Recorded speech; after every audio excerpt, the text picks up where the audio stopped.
Hello बच्चों, कैसे हो आप सब लोग और कैसी चल रही है पढ़ाई। तो अभी तक सर कोल्ड ड्रिंक पीने का अब लॉजिक समझ में आ रहा होगा।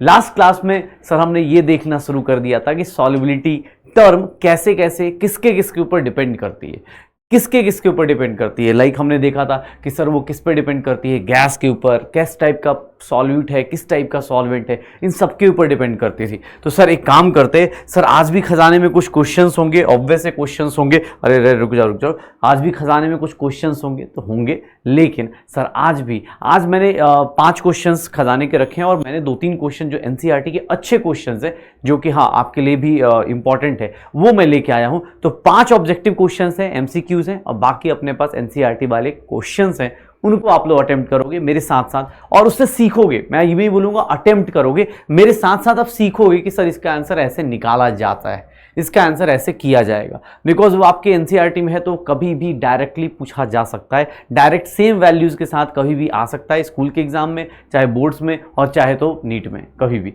पक्का। हमने sir Raoult's law Henry's law कर लिया है और हेनरीज लॉ में कुछ चीजें बेसिक कर ली हैं, उसको आज देखते, उसके ऊपर क्वेश्चंस देखते, उसके ऊपर क्वेश्चन, पहला क्वेश्चन खजाने का ये देखते और सब लोग आसानी से अटेम्प्ट करके देख लो। अगर मुझसे बोला गया पार्शियल प्रेशर गैस ए का, पार्शियल प्रेशर गैस बी का, पार्शियल प्रेशर गैस ए का, पार्शियल प्रेशर गैस बी का, सर अगर दिया गया है गैस सी का, तो मुझे बताओगे सर अपने पास क्वेश्चन नंबर 1 क्या कहता है, किसकी मैक्सिमम सॉल्युबिलिटी होगी।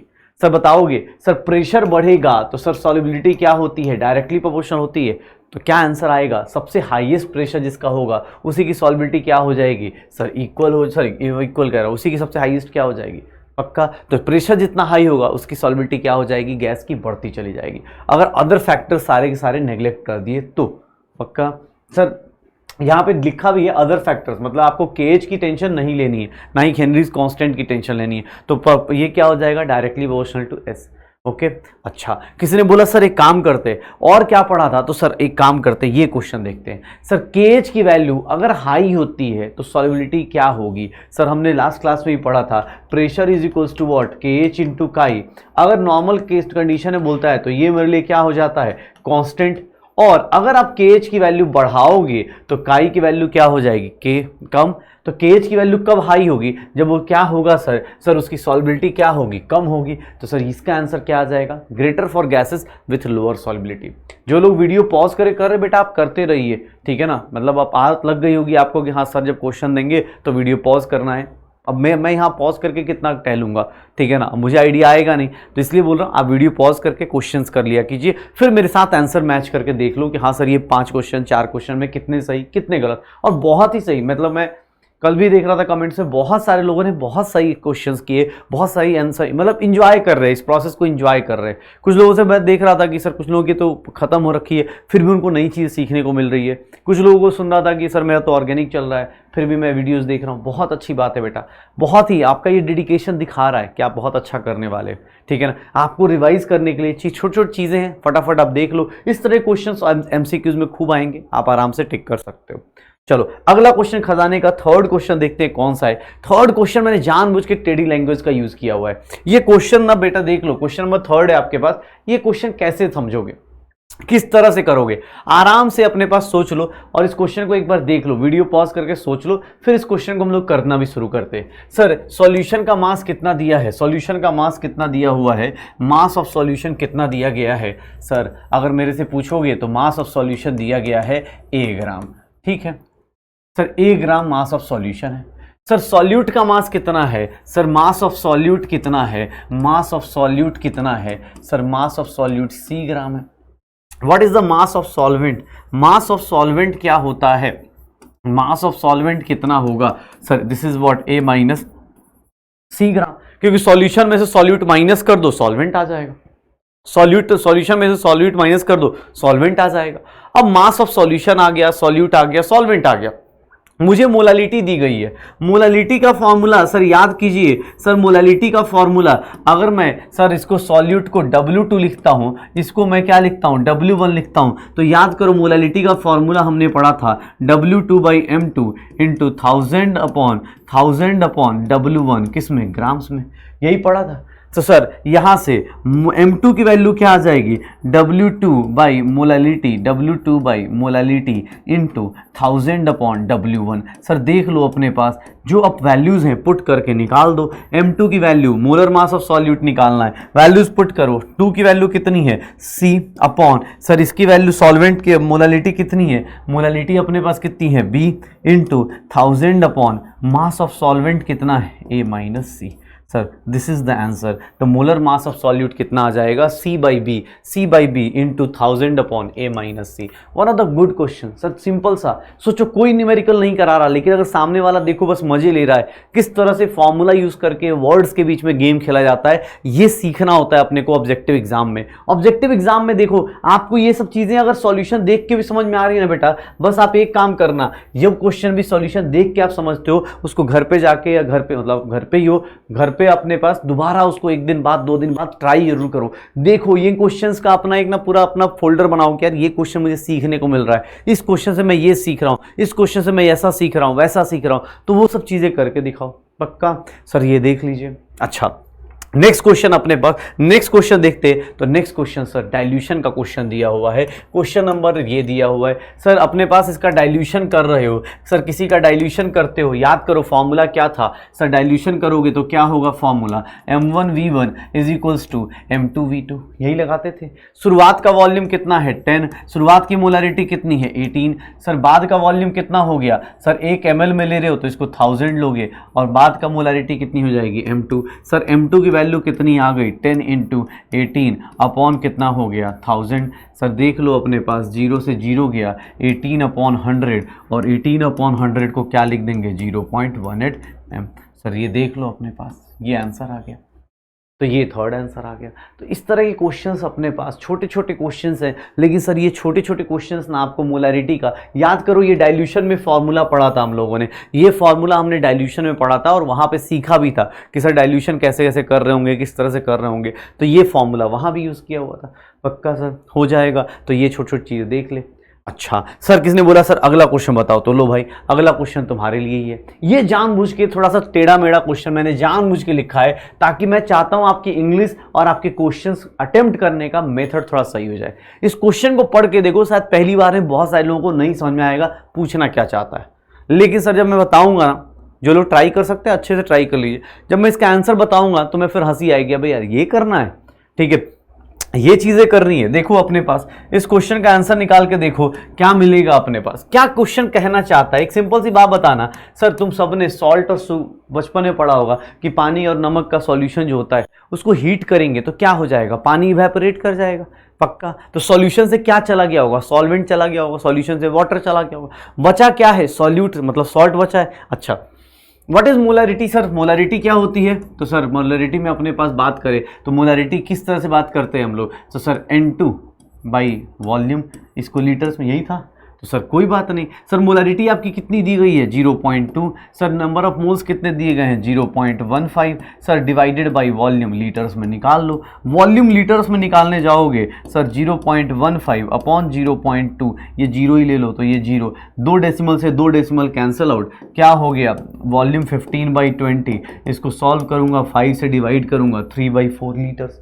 तो 3/4 लीटर्स, वॉल्यूम 3/4 ml में दिया हुआ है, 1 लीटर में कितना ml होता है सर 1000 ml होता है, तो सर ये कितना हो गया 250, तो सर ये कितना ml हो जाएगा 750 ml, तो सर 750 ml मेरा क्या आ जाएगा आंसर आ जाएगा।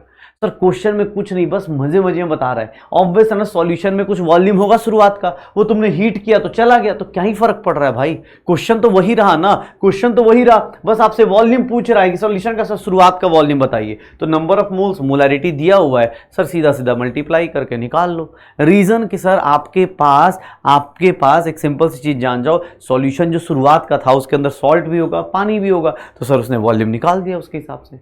पक्का सर ये देख लीजिए छोटी छोटी चीजें सर, अपने पास ये छोटी मगर मोटी बातें हैं सर, ध्यान रखना, क्यों, क्योंकि सर ये सारे छोटे छोटे क्वेश्चंस ना किसी लैंग्वेज में आते तो हमें डर लगना शुरू होता है, तो कॉन्सेंट्रेशन टर्म्स के क्वेश्चन हो चाहे हेनरीज कांस्टेंट के क्वेश्चंस हो, आप सब लोग कर लोगे। क्वेश्चन हो जाएंगे सर। आज मैंने 5 क्वेश्चन अभी कराए, आज मैंने थोड़ा खजाने में कम रखा है, रीज़न कि मुझे कुछ एनसीईआरटी के अच्छे क्वेश्चन डिस्कस करने हैं, क्योंकि अपने लिए थोड़ा वो ज़रूरी है वो डिस्कशन, क्योंकि ठीक है ये भी चलता रहेगा बट हाँ वो डिस्कशन भी ज़रूरी है। जैसे मैंने हेनरीज कॉन्स्टेंट पढ़ाया, हेनरीज लॉ पढ़ाया, तो ये 5 में से कितने सही हुए, कितना नहीं हुआ, गलत हुआ, ये अभी कमेंट करके बताओगे, ठीक है ना। कमेंट चलता रहना चाहिए अपने पास, हमें अपना चाहिए कि हाँ हमें पता चले। जैसे मैं देख रहा होता हूँ कुछ लोगों को, तब धीरे मुझे नाम भी यूट्यूब में देख रहा होता हूँ, हाँ भाई कुछ कमेंट्स आ रहे, कुछ बच्चों का दिख रहा है हाँ पिछले 2-3 दिन से लगातार ही करता है, तो हाँ ठीक चल रहा है, मतलब ये कंसिस्टेंटली खेल रहा है अपने पास, ठीक है, कंसिस्टेंटली अपना सही कर रहा है, तो ट्राई करो। 5 में से जितने भी सही हुए उसको देखो, क्या गलत हुआ ये सीखो। अब बात करते हैं कि सर हमने लास्ट क्लास में क्या करा था। हमने करा था कि सर जो प्रेशर होगा दैट इज इक्वल टू के एच इंटू काई। के एच क्या है, हेनरीज कांस्टेंट, काई क्या है sir, mole fraction, P is what, pressure. अब यहाँ पे क्वेश्चंस आने शुरू होते हैं, अब यहाँ पे चीज़ें देखना शुरू करते हैं हम लोग, और वो चीज़ें क्या होती हैं थोड़ा देखना ध्यान से। अब जैसे ये क्वेश्चन एनसीईआरटी में दिया हुआ है, मुझे ये क्वेश्चन एनसीईआरटी का दिया हुआ है, इसलिए अच्छा है क्योंकि सर इसमें बहुत सारी चीज़ें ना आपको बताई जा रही हैं।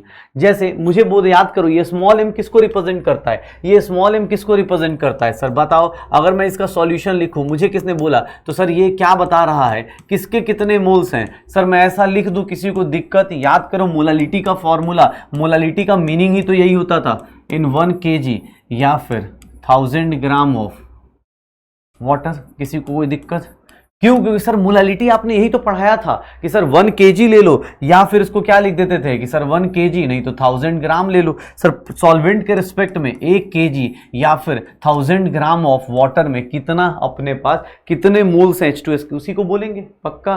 तो सर नंबर ऑफ मोल्स अपने पास निकालना क्या है सर, आपको निकालना है हेनरीज कांस्टेंट, KH की वैल्यू निकालनी है। सर आपको फॉर्मूला क्या पता है, P is equal to KH into chi. अब सर ये KH निकालना है तो KH क्या हो जाएगा, प्रेशर अपॉन काई। अब दिक्कत क्या है, तो सर दिक्कत ये है कि सर काई नहीं पता।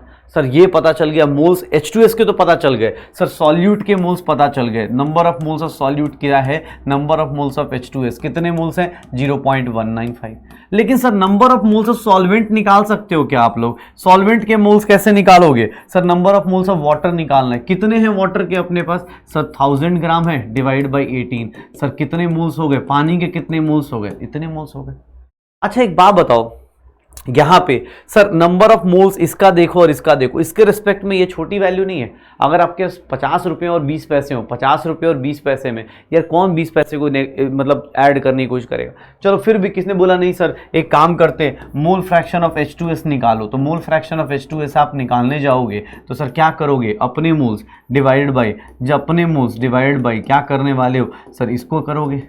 मोल फ्रैक्शन आ गया। अच्छा सर अब मोल फ्रैक्शन तो यहाँ आ गया, लेकिन प्रेशर कहाँ है सर, प्रेशर कहाँ है, प्रेशर किधर है, कहीं तो नहीं लिखा, प्रेशर कहीं है ही नहीं। अरे भाई प्रेशर के लिए क्या लिखा है, STP लिखा है, और STP का मतलब क्या हो जाता है सर, अगर STP की बात करें तो स्टैंडर्ड टेम्परेचर एंड प्रेशर अपने पास 1 बार लेंगे, और 1 बार अपने पास ये 1 बार ले सकता हूँ। अगर मैं KH बार में निकालना चाहता हूं तो मैं क्या ले लूंगा, प्रेशर 1 बार। 1 बार लिया तो सर प्रेशर कितना हो गया, सर ये कितना हो गया 1 बार, और मोल फ्रैक्शन अब कितना आएगा इसको कैलकुलेट करके निकाल लो। किसी को लगता है नहीं सर पूरा कैलकुलेट करूंगा, अगर अच्छे से कैलकुलेट करना चाहते हो तो कैलकुलेट करो, मैं भी कैलकुलेट करके दिखा देता हूं तुम्हें, ठीक है ना। कि अगर मैं इसको डायरेक्ट कैलकुलेट करूं 195 प्लस 55.55 ये हो गया, और इसको divided by 0.195 divide by 55.74।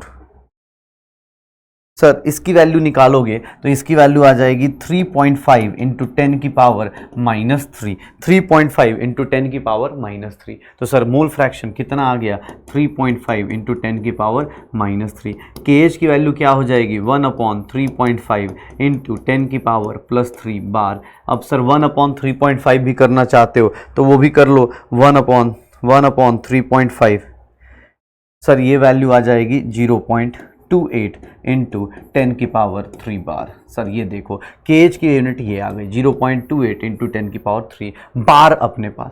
KH हमने बार में निकाला, ATM में बोलते तो वो भी STP पे 1 ATM भी ले सकते थे, कोई दिक्कत नहीं। लेकिन मैं चाहता हूं ये कॉन्सेप्ट आप सीख लो, ये कॉन्सेप्ट सीख लो। कैसे सर? ये लाइन मैंने कैसे लिखी? तो ये लाइन मैंने किससे लिखी? मोलालिटी से लिखी। ये लाइन मैंने किससे लिखी? मोलालिटी से। इसका मैंने एक्सप्लेनेशन लिख दिया। सर जिन लोगों ने कॉन्सेंट्रेशन टर्म्स किया है उनको पता है कि हम ऐसे लिख सकते थे। यहां से number of moles of solute आ गया, सर ये निकाल दिया। सॉल्वेंट निकाल दिया, 1000 ग्राम में कितने सॉल्वेंट के मोल्स होंगे, ये निकाल दिया। मोल फ्रैक्शन ऑफ H2S निकाल दिया। मोल फ्रैक्शन आ गया, प्रेशर पता है, KH आ गया अपने पास, पक्का। अच्छा कोई, अच्छा यहाँ पे ATM हो बार हो, आप उसके हिसाब से आंसर टिक कर सकते हो। चल भाई अगला क्वेश्चन एक और सुंदर सा क्वेश्चन है। अब देखो इस क्वेश्चन को पढ़ के देखो भाई साहब, NCERT में इतना लंबा क्वेश्चन, और तुम सोचो अगर अपने पास अगर ये तुमसे पूछा गया तो कैसे निकालोगे। इस क्वेश्चन को करने से पहले मैं थोड़ा सा ना 11th का एक पोर्शन रिवाइज कराना चाहता हूँ, उसको मैं चाहता हूँ आप नोट करके लिख लो, क्योंकि वो बार बार यूज होगा। तो मैं एक नोट करके लिखवाना चाहता हूँ आप लोगों को, एक चीज लिखवाना चाहता हूँ, ये नोट्स में आप ऐड भी कर लेना। इसको हम बोलते हैं डॉल्टन्स लॉ ऑफ, अभी इस क्वेश्चन को सॉल्व भी करेंगे, Dalton's law of partial pressure. बस आप ये याद रखना, Dalton's law of partial pressure. देख बेटा तेरा 11th में क्या हुआ क्या नहीं हुआ उससे फर्क नहीं पड़ता मुझे, मैं जो चीज आएगी मैं साथ में बताता जाऊंगा। Dalton's law of partial pressure, partial pressure मतलब इंडिविजुअल प्रेशर। ये किसके लिए वैलिड है? तो ये वैलिड होता है अपने पास, ये वैलिड होता है सर, ये किसके लिए लगाते हैं? जब मिक्सचर ऑफ क्या आ जाए, mixture of non reactive gases आ जाए, mixture of non reactive gases होती हैं तब ये डॉल्टन्स लॉ लगता है। इसमें क्या बोला जाता है कि सर अगर पार्शियल प्रेशर आप निकाल रहे हो, पार्शियल या फिर इंडिविजुअल प्रेशर आप निकालते हो, तो इंडिविजुअल प्रेशर किसी गैस का निकालते हो, pressure of gas is nothing sir mole fraction of gas into P total. अगर मैं बोलता हूं कि सर प्रेशर ऑफ A निकालो, पार्शियल प्रेशर ऑफ A निकालो, तो this is nothing mole fraction of A into P total.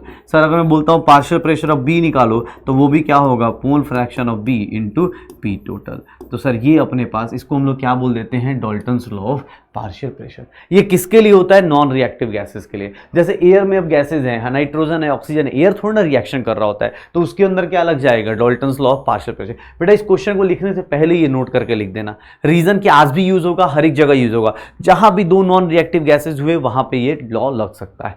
अच्छा अब इस क्वेश्चन पे आते हैं। अब क्वेश्चन को थोड़ा ध्यान से पढ़ते हैं कि सर ऑक्सीजन का और नाइट्रोजन का परसेंटेज दिया है बाई वॉल्यूम।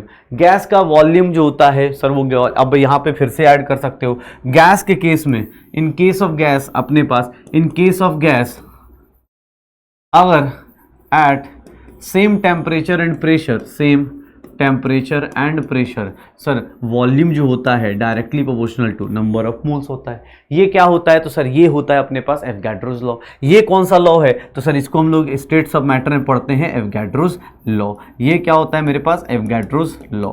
तो सर देख लो अपने पास छोटी छोटी चीजें।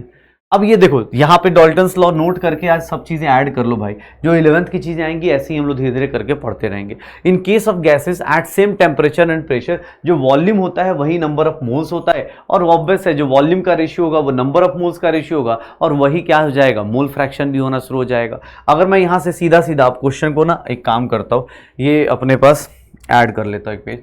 अब देखो मोल फ्रैक्शन ऑफ, अगर मुझसे कोई बोल दे कि sir mole fraction of nitrogen निकालो या मोल फ्रैक्शन ऑफ नाइट्रोजन छोड़ो, मैं सीधा सीधा यहाँ क्वेश्चन को पहले पढ़ लेते हैं। एयर में बहुत सारे गैसेस हैं, मेजर कंपोनेंट ऑक्सीजन और नाइट्रोजन है, सर वॉल्यूम दिया है। वाटर इक्विलिब्रियम में है, प्रेशर कितना है? एयर का प्रेशर कितना है? 10 atm। एयर का प्रेशर कितना है? 10 atm। तो सर एयर का प्रेशर अगर आपको दिया हुआ है, टोटल प्रेशर दिया हुआ है, तो किसने बोला सर प्रेशर ऑफ नाइट्रोजन निकालो? तो कुछ नहीं, टोटल प्रेशर का कितना कर दो? 79% कर दो। 79% मतलब कितना हो गया सर? 7.9 atm। किसने बोला सर प्रेशर ऑफ ऑक्सीजन बताओ? तो सर अगेन वही डॉल्टन्स लॉ लगाता हूं, टोटल प्रेशर का कितना कर दिया मैंने? 20%, तो ये कितना हो गया? 2 atm, पक्का। तो सर ये डॉल्टन्स लॉ लगा के मैंने क्या किया? गैस का प्रेशर निकाल दिया, ऑक्सीजन गैस का प्रेशर, नाइट्रोजन गैस का प्रेशर। फिर वो क्या बोल रहा है कि सर ये पानी के ऊपर डिसॉल्व कर रहे हैं, इस गैस को, नाइट्रोजन को, ऑक्सीजन को पानी की गैस में डिसॉल्व कर रहे हैं, तो उनका हेनरीज कांस्टेंट दिया हुआ है, हेनरीज कांस्टेंट दिया हुआ है। कैलकुलेट द कंपोजिशन, उनका मोल फ्रैक्शन वाटर के अंदर कैलकुलेट करके दिखाओ, वाटर के अंदर कैलकुलेट करके दिखाओ। तो सर कोई बात नहीं, प्रेशर, अच्छा ये mm में दिया हुआ है, mm में दिया है, तो बार को mm में कैसे कन्वर्ट करते हैं? बार को mm में कैसे कन्वर्ट करते हैं ये देख लो। अपने पास ATM दिया हुआ है। अब ATM का मतलब क्या हो गया कि सर एक ATM में सर कितना बार होता, सर कितना mmHg होता है? 760 mm ऑफ Hg। तो सर इसका इतना mm ऑफ Hg हो गया, इसको कितना लिख देंगे 2 into 760 mm of Hg। Sir इसकी वैल्यू देख लो अपने पास कितनी आ जाएगी 0, 6, 12 और ये 52, ये इतना mm हो गया। इसकी वैल्यू निकालने जाऊंगा तो 7.9 इंटू 760, सर 7.9 इंटू 760 कितना आ रहा है 6480 m आ गया। सर प्रेशर इंडिविजुअल आ गया, ठीक है इंडिविजुअल प्रेशर आ गया।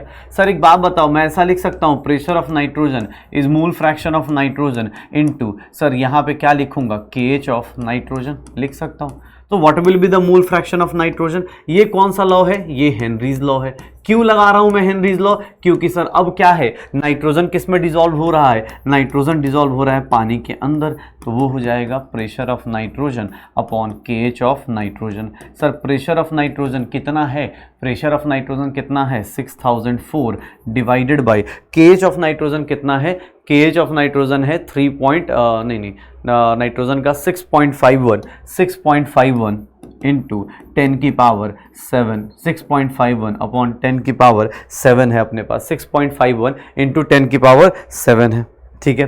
तो 10 की पावर 7 है नाइट्रोजन का। अच्छा फिर किसने बोला कि सर ऑक्सीजन का निकालो, तो ऑक्सीजन का भी ऐसे ही निकाल देंगे। सर वहाँ पे भी pressure of oxygen is equals to KH of oxygen into sir क्या हो जाएगा मोल फ्रैक्शन ऑफ ऑक्सीजन। तो सर यहाँ से KH दिया हुआ है, मोल फ्रैक्शन ऑफ ऑक्सीजन किस में निकाल देंगे पानी के अंदर, और वो कितना हो जाएगा pressure of oxygen upon sir क्या हो जाएगा KH ऑफ ऑक्सीजन।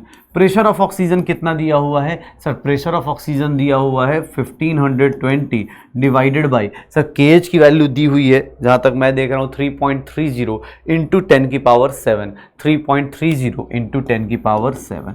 सर सोचो ये NCERT का क्वेश्चन, सर जितना भी इसकी वैल्यू आएगी सॉल्व करेंगे आंसर आ रहा होगा। जितनी भी वैल्यू आए ये अपने पास मोल फ्रैक्शन और नाइट्रोजन गैस का पानी के अंदर, मोल फ्रैक्शन ऑक्सीजन गैस का पानी के अंदर। सोच बेटा NCERT की पावर देख, NCERT में कैसे कैसे सुंदर सुंदर से क्वेश्चन दे रखे हैं। जिसको पढ़ने के लिए दो अलग अलग लॉज पढ़ने पड़े। पहले हमने क्या पढ़ा Dalton's law of partial pressure, और दूसरा क्या पढ़ा एवोगाड्रोस लॉ। ये इसलिए पढ़ा क्योंकि देखो दो टाइप का नाइट्रोजन है। नाइट्रोजन अगर एयर में है, अगर नाइट्रोजन एयर में है तो सर उसके ऊपर क्या लगेगा डाल्टन्स लॉ लगेगा। लेकिन अगर नाइट्रोजन पानी में चला गया तो उसके ऊपर कौन सा लॉ लगेगा हेनरीज लॉ लगेगा। तो सर दोनों में डिफरेंस याद रखना, अगर गैस गैस है तो वहां लगता है Dalton's law, gas in liquid है तो वहां लगता है अपने पास, गैस इन लिक्विड में लगता है हेनरीज लॉ। पक्का, तो ये छोटी छोटी चीजें याद रखना।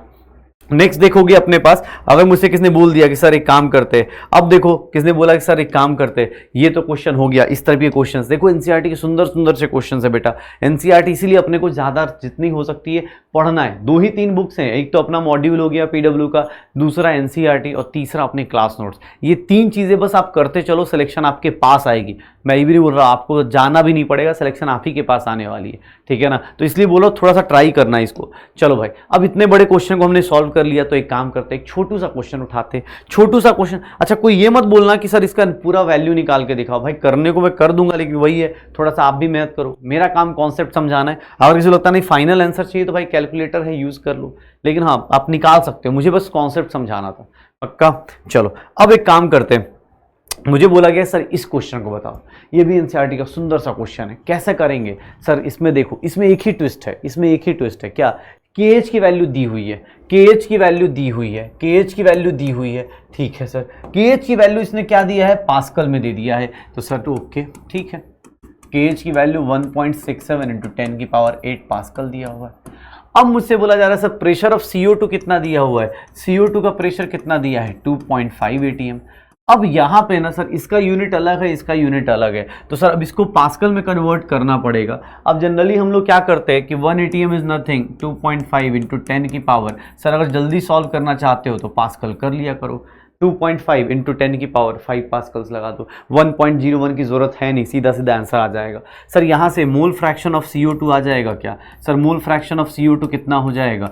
सर अगर मैं हेनरीज लॉ लगाऊंगा तो यही होगा, तो प्रेशर कितना है 2.5 इंटू 10 की पावर 5 अपॉन KH की वैल्यू क्या हो गई 1.67 इंटू 10 की पावर कितनी हो गई 8।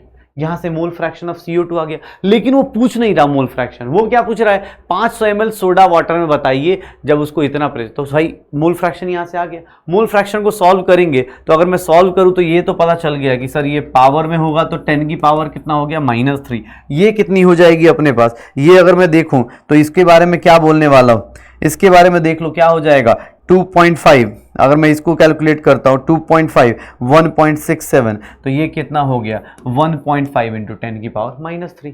मोल फ्रैक्शन देख के तुम्हें पता चल रहा है कि सर मोल फ्रैक्शन की वैल्यू देखो कितना कम है। मतलब अगर मोल फ्रैक्शन को देखो ध्यान से तो सर ये बताना चाह रहा है इसकी एग्जैक्ट वैल्यू कितनी, इतनी। मोल फ्रैक्शन CO2 क्या बताना चाह रहा है कि सर टोटल 1000 मोल है तो उसमें से कितने CO2 के मोल्स कितने, सर CO2 के मोल्स कितने हैं 1.5। तो मतलब बहुत ही नेग्लिजिबल वैल्यू है कि sir number of moles of CO2 क्या ही है अपने पास। तो सर मैं ऐसा लिख सकता हूं कि number of moles of CO2 is very very less than number of moles of water. किसने बोला सर पानी के मोल्स बताओ, तो number of moles of water कैसे निकालूंगा, सर 500 ml पानी दिया है मतलब वही 500 ग्राम होगा, डिवाइड बाई 18 कर दूंगा, 500/18 करूंगा, 500/18 कर दूंगा, तो सर ये कितना आ रहा है, ये कितना आएगा, तो ये आ जाएगा 27.78। मोल फ्रैक्शन की वैल्यू किसके इक्वल होगी, तो मोल फ्रैक्शन की वैल्यू देख लो। मोल फ्रैक्शन ऑफ CO2 क्या लिखोगे, number of moles of CO2 divide by number of moles of CO2 plus number of moles of H2। यही हो रहा होगा, यही हो रहा होगा। तो सर अब यहाँ पे आपकी मर्जी है, चाहे तो आप सीधा इसको हटा भी सकते हैं। क्यों, क्योंकि सर आपको पता है बहुत छोटी वैल्यू है तो इसको ऐड भी करोगे। यहाँ पे देख लो अगर बहुत छोटी वैल्यू, अब 10 लाख रुपए में 10 रुपये ऐड कर दो तो उसका कोई लॉजिक नहीं बनता। आप इसको चाहो, क्योंकि आपको कैलकुलेशन फास्ट करनी है तो आप इसको चाहो तो ये भी डायरेक्ट लिख सकते हो। तो सर क्योंकि अप्रॉक्सीमेशन कर सकता हूँ मैं, उसी के आसपास आंसर आना शुरू हो जाएगा। तो what is number of moles of CO2, sir mole fraction of CO2 into number of moles of water.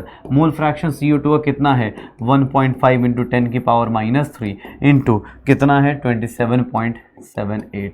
Sir इतने मोल्स आ गए CO2 के, जितने भी आ रहे हो ये कितने आ गए, मोल्स आ गए। सर ये पूछ रहा है मास बताओ, तो मास ऑफ CO2 कितना हो जाएगा, एक मोल का मास कितना होता है 44, इतने मोल्स का मास कितना हो जाएगा। सर सारी कैलकुलेशन आपको बस अब थोड़ा सा, सर हाँ मानता हूँ फिजिकल केमिस्ट्री है इसीलिए ये कैलकुलेशंस करनी है और इसको बार बार करना है। सर ऐसा नहीं कि आपको आज ही करना है, आप जितनी प्रैक्टिस कर सकते हैं, क्योंकि ये NCERT क्वेश्चंस हैं, आना ही आना है, आज नहीं तो कल आएगा, लेकिन आएगा ही आएगा। सर इसको देखें तो इसका आंसर जो आएगा निकल के वो 1.8 ग्राम के आसपास आ जाएगा, 1.8 ग्राम मास आ जाएगा CO2 का। सर देख लो कैसे कैसे हमने सॉल्व करने की कोशिश करी।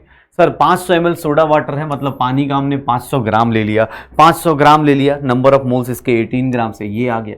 तो सर ये क्वेश्चंस अपने को बार बार हेनरीज लॉ के सबसे सुंदर क्वेश्चंस में से एक है जो आपको यूज करने हैं, सबसे सुंदर NCERT ये क्वेश्चंस आपको अटेम्प्ट करने हैं। सर आप कॉन्सेंट्रेशन टर्म्स के क्वेश्चंस करेंगे, साथ साथ में चीजें मैं साथ साथ में डिस्कस भी कर दूंगा। आगे से हम लोग ये ध्यान रखेंगे कि भैया ऑब्जेक्टिव तो हो ही हो, प्लस NCERT की जो सुंदर सुंदर से क्वेश्चंस हैं जहां से कॉन्सेप्ट आपका और स्ट्रांग हो सकता है, जैसे ये सब चीजें कि सर अगर आपका नंबर ऑफ मोल्स बहुत, एक बंदे का कुछ ज्यादा ही हाई है, अब मान लो 10,000 मोल्स है किसी के पास और किसी के पास 1 मोल है, तो तुम क्या कैलकुलेशन में 10,001 मोल थोड़ा ना लिखोगे, उसको क्या मान लोगे 10,000। अब 1000 मोल्स है वहां पे 1.5, कोई बोले कि एक दोस्त मिले बोले मेरे पास 1000 रुपए हैं और एक बोले कि मेरे पास 1.5 रुपए हैं, तुम लगता है कि 1000 रुपए वाले से हेल्प लोगे ना, 1.5 रुपए वाले से क्या ही हेल्प लोगे, उसके सामने उसकी क्या ही औकात है। तो वही वाली हालत यहाँ पे कि सर मोल फ्रैक्शन बहुत छोटा सा अमाउंट है, तो इसका मतलब CO2 के मोल्स बहुत कम हो गए, इसका मतलब इन दोनों को ऐड करेंगे, किसका मेजर वैल्यू होगा, number of moles of water. पक्का इससे मेरा आंसर आ जाएगा, श्योर है सर। तो ये सब चीज़ें बेसिक निकालनी है, इतने से हमारा काम हो गया। चलो अब देखते हैं अपने पास sir solubility of gas in liquid में कल हमने पढ़ लिया था हेनरीज लॉ, हेनरीज लॉ के अच्छे अच्छे क्वेश्चंस भी डिस्कस कर लिए। सर ये सारे नोट्स आप लिखते चलोगे और देखोगे भी, क्योंकि बहुत सारे लोग, मैं इंस्टाग्राम पे मैसेज भी आ रहे हैं, बहुत सारे मैसेज आते हैं, मैं ट्राई करता हूँ सबको रिप्लाई करूँ, लेकिन हाँ आपको छूट भी रहा होगा तो पहले ही सॉरी बोलता हूँ। लेकिन सर ये सारे नोट्स लिखोगे, मैं किसी भी दिन बोल सकता हूँ कि बेटा आज बताओ अपने पास सारे नोट्स बताओ, आज सारे नोट्स शेयर करो, तो ये सारा क्लास का नोट शेयर होना चाहिए पक्का। चलो मैंने बोला आपको कि हाँ सर हेनरीज लॉ हो गया, लेकिन हेनरीज लॉ के साथ एक लिमिटेशन है, पता है हेनरीज लॉ क्या कहता है, हेनरीज लॉ क्या बोलता है। अच्छा लिमिटेशन से पहले चलो एक चीज बताता हूँ, हेनरीज लॉ का रियल लाइफ में पता है एप्लीकेशन क्या है, एप्लीकेशन रियल लाइफ में क्या होता है एक्चुअली इनका रियल लाइफ में ना, रियल लाइफ में देखोगे तो एप्लीकेशन में देखोगे तो क्या हो रहा होगा, एक मिनट देखो, अगर एप्लीकेशन देखो जो हेनरीज लॉ का है, उसने क्या बोला, हेनरीज लॉ का एप्लीकेशन क्या बोल रहा है कि सर सॉल्युबिलिटी जो होगी वो डायरेक्टली प्रोपोर्शनल टू क्या होगी, प्रेशर। अब एक नॉर्मल प्रॉब्लम बताता हूँ, ये छोटी छोटी चीजें हैं, थोड़ा याद रखना। जितना ऊपर जाओगे, जैसे हाई एल्टीट्यूड्स पे गए, तो वहां पे क्या होगा, ऑक्सीजन क्या हो जाएगा, प्रेशर क्या होगा अपने पास, कम होगा, एटमॉस्फेरिक प्रेशर कम होगा। एटमॉस्फेरिक प्रेशर कम हुआ मतलब पार्शियल प्रेशर ऑफ ऑक्सीजन क्या होगा, कम होगा। अब जितना ऊपर जाओगे, ऑब्वियस है ना, लोग बोलते हैं ना पहाड़ों पे जाते चक्कर आने लगते हैं। क्यों चक्कर आने लगते हैं? ऐसा थोड़ा ना कि सर, कोई सोचो ना, तुम पहाड़ पे जा रहे हो, सोचो पहाड़ पे जा रहे हो, इतना साफ साफ वातावरण है, साफ एटमॉस्फेयर है, फिर भी वहां चक्कर आ रहा है। रीजन या सोच नहीं पा रहे, कुछ लोगों को वो लगता है। फिर हम इंडियन लोग क्या बोलते हैं, अरे वो रास्ता गोल गोल है ना, इसलिए ऊपर चढ़ते चढ़ते गोल गोल दिमाग घूम गया। अब एक दिमाग नहीं घूम रहा, एक्चुअली इसके पीछे का लॉजिक है, हर एक बंदे के अंदर ब्लड के अंदर जो ऑक्सीजन का लेवल है वो धीरे धीरे कम होता रहता है। तो बहुत कम लोग होते हैं जो वहां जाके प्रॉपरली सोच पाते हैं। जैसे सुना होगा ना कि इंडिया में जैसे सोल्जर्स को हम सियाचिन भेजते हैं तो 3 महीने बाद हम वहां से उठा के लेके आ जाते हैं। रीजन कि भाई इतने हाई एल्टीट्यूड्स पे, इतने एक्सट्रीम कंडीशन में वो बंदा ज़्यादा दिन तक रहेगा तो भी उसके लिए बॉडी क्या हो जाएगी, बेकार हो जाएगी। सेम चीज़ सर जो पहाड़ों पे रहते हैं उनके साथ क्या हो जाएगा, पहाड़ों पे हम जाते हैं तो वहां पे क्या हो जाता है कि सर लो कॉन्सेंट्रेशन ऑफ क्या मिल जाता है, oxygen in blood, low concentration of oxygen in blood, और उसके कारण ऑब्वियस है आप अच्छे से सोच नहीं पाते, मतलब सही से आप डिसीजन नहीं ले पाओगे। पहाड़ों पे जाओगे दिमाग घूमना शुरू होगा, जाना इधर है कहीं और जा रहे होगे, तो वो मतलब हरकतें अलग अलग हो जाएंगी। उस प्रॉब्लम को क्या बोलते हैं, एनॉक्सिया। इसी को नॉर्मली लोग हम लोग क्या बोल देते हैं कि अरे पहाड़ों पे जो लोग रहते हैं बहुत सीधे साधे लोग रहते हैं। तो इसका रीजन क्या है, सीधे साधे मतलब ऑब्वियस है किसी फालतू की चीजें नहीं कर रहे। रीजन कि भाई उनकी जिंदगी सुकून में चल रही है, वादियों में रह रहे, बस हाँ ठीक है थोड़ा हीमोग्लोबिन में ऑक्सीजन कम होगा, थोड़ा सा कम हो रहेगा, बट उसको हम लोग जब जाते हैं ऊपर ना तो हमें ये प्रॉब्लम आती है। जो रहते हैं बचपन से उनको तो चलो ठीक है, वो तो उसी ब्लड कंडीशन में रहने की आदत लग गई उनको, ठीक है। तो ये कौन सी प्रॉब्लम है, एनॉक्सिया। एनॉक्सिया से क्या होता है कि sir people are unable to understand and think clearly. Sir ये अपने पास understand and think clearly, think properly, ये अपने पास सोचना थोड़ा सा, इसके कारण क्या होगा, चक्कर वक्कर आने शुरू हो जाएंगे। तो इस प्रॉब्लम को क्या बोलते हैं, एनॉक्सिया। नाम याद रखना, एनॉक्सिया, एनएक्साइटी नहीं, एनॉक्सिया, ठीक है। एनॉक्सिया क्या होता है, हाई एल्टीट्यूड्स पे क्यों होता है, बिकॉज ऑक्सीजन क्या हो जाता है ब्लड में कम। हम सबको पता है ऑक्सीजन हीमोग्लोबिन के साथ रिएक्शन करके एक कॉम्प्लेक्स बना लेता है, ऑक्सी हीमोग्लोबिन, बायो में हमने पढ़ रखा होगा। तो ऑब्वियसली वो कम बनेगा तो उसको प्रॉब्लम को क्या बोलेंगे, एनॉक्सिया। उससे भी शानदार प्रॉब्लम पता है क्या आती है, उससे भी शानदार प्रॉब्लम पता है क्या आती है, हमारे पास एक दूसरी प्रॉब्लम आती है। दूसरा एप्लीकेशन क्या है, पहला एप्लीकेशन तो सर हाई एल्टीट्यूड्स पे हो गया, पहला एप्लीकेशन हाई एल्टीट्यूड्स पे हो गया। दूसरी प्रॉब्लम क्या है, स्कूबा डाइवर्स के साथ।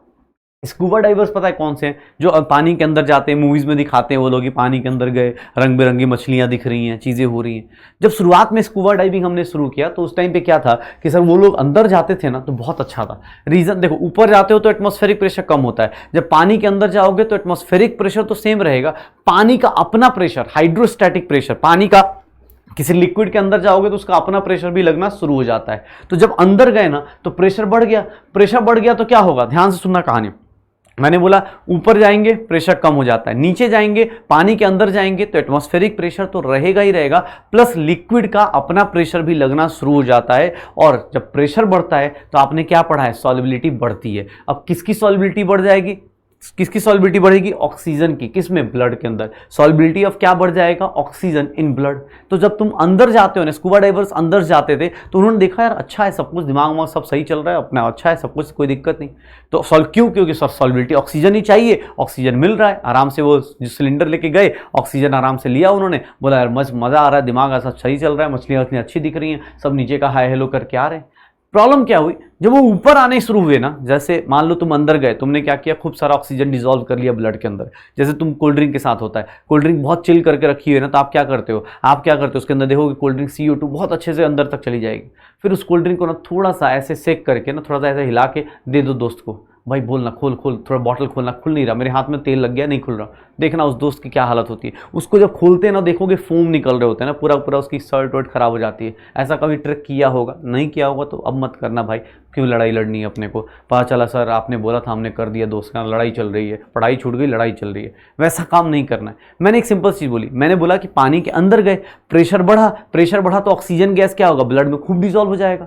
लेकिन जब तुम ऊपर जाओगे तो ऊपर जाते टाइम क्या हो जाएगा, सर फिर से प्रेशर क्या होगा, फिर से प्रेशर कम होगा। अब सडनली तुम ऊपर आए, प्रेशर कम हुआ तो ऑक्सीजन क्या बोलेगा, भाई साहब मेरा काम हो गया, प्रेशर कम हुआ, अब मैं बाहर जाऊंगा। अब तुम बताओ ऑक्सीजन ब्लड में चला गया, पहले शुरुआत में चला गया, आपने नीचे गए, पानी के अंदर गए, ब्लड के अंदर आपका ऑक्सीजन खूब डिजॉल्व हो गया, खूब डिजॉल्व हो गया, मजा आ रहा है सर, अंदर सब कुछ क्लियरली दिख रहा है। जैसे ही ऊपर आना शुरू हुए सर, ऑक्सीजन अब बाहर जाने की कोशिश करेगा, बोलेगा भाई साहब प्रेशर तो अब कम हो गया, मुझे निकलना है, मुझे यहाँ से निकलना है। अब सोचो ना सर, सोचो आपके ब्लड में जैसे बबल्स बनने शुरू हो जाए, जैसे आपके कोल्ड ड्रिंक में फोम बनते हैं वैसे आपके ब्लड में बनने शुरू हो जाए, तो कितनी बड़ी प्रॉब्लम आ जाएगी। तो पता चला जो स्कूबा डाइवर्स ना नीचे जाते थे तो दिक्कत नहीं आती थी, जब ऊपर आते थे ना, जब वो ऊपर आते थे तो उनको सडनली क्या होता था, प्रेशर डिक्रीज, और सडनली उनके ब्लड से ऑक्सीजन निकलने की कोशिश करता था और उसके कारण आर्टरीज या वेन्स उनकी फटनी शुरू हो जाती थी।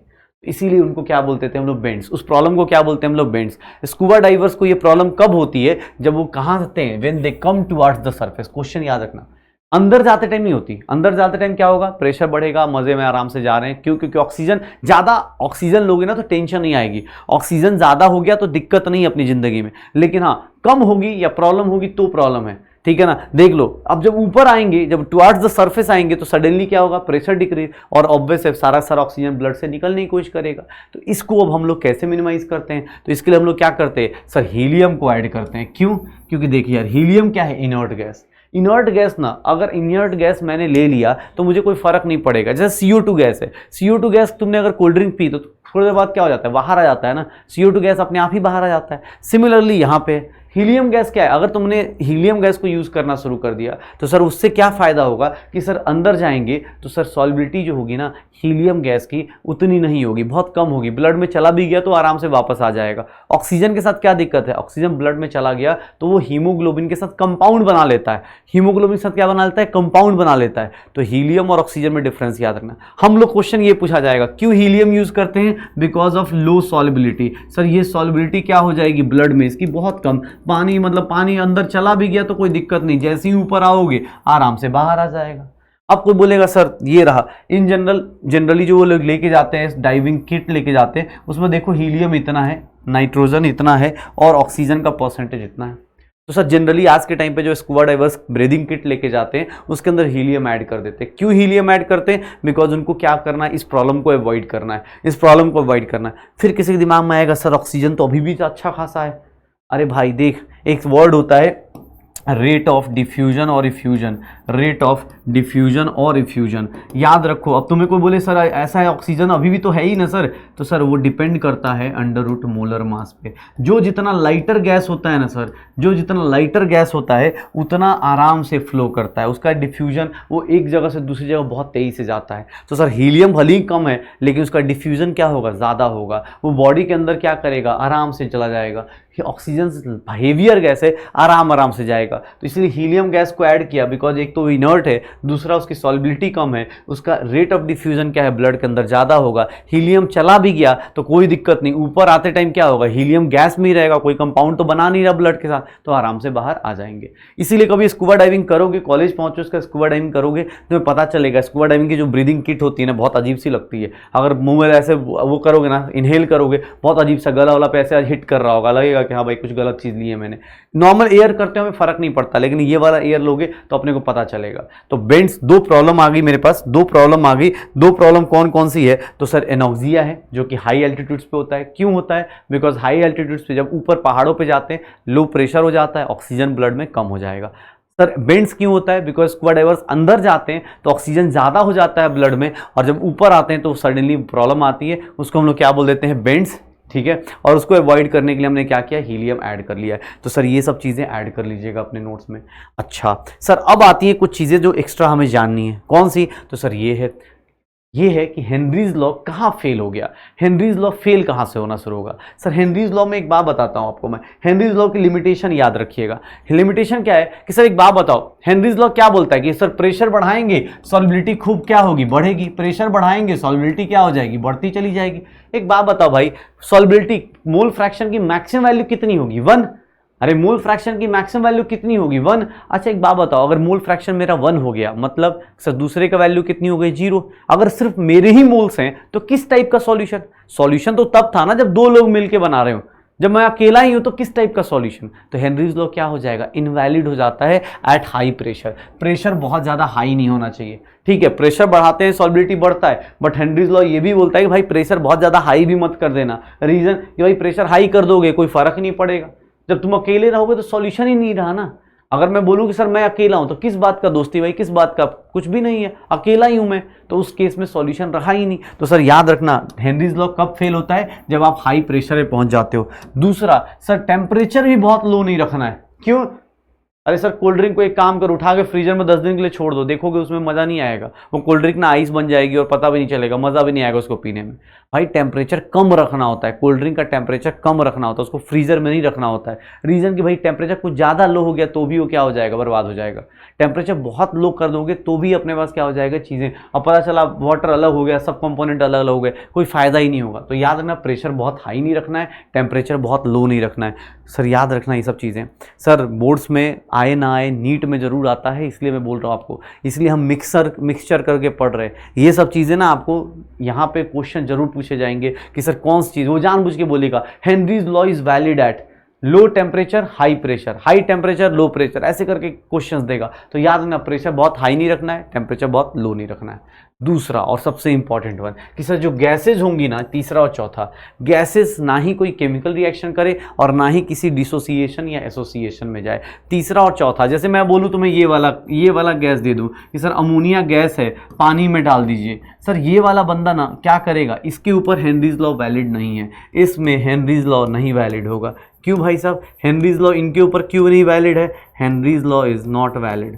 क्यों भाई, तुम्हारे ऊपर क्यों नहीं वैलिड है? रीजन बताता हूँ क्यों। क्योंकि सर अमोनिया गैस अगर सामने वाले आप डिसॉल्व करना चाहते हो अमोनिया गैस को पानी में, लेकिन अमोनिया गैस पता है क्या करता है, फटाफट आपस में क्या करेगा, रिएक्शन कर लेगा, बेस है सर, ये फटाफट क्या दे देगा, OH माइनस, ये भाई साहब क्या कर गए, डिसोसिएट कर गए।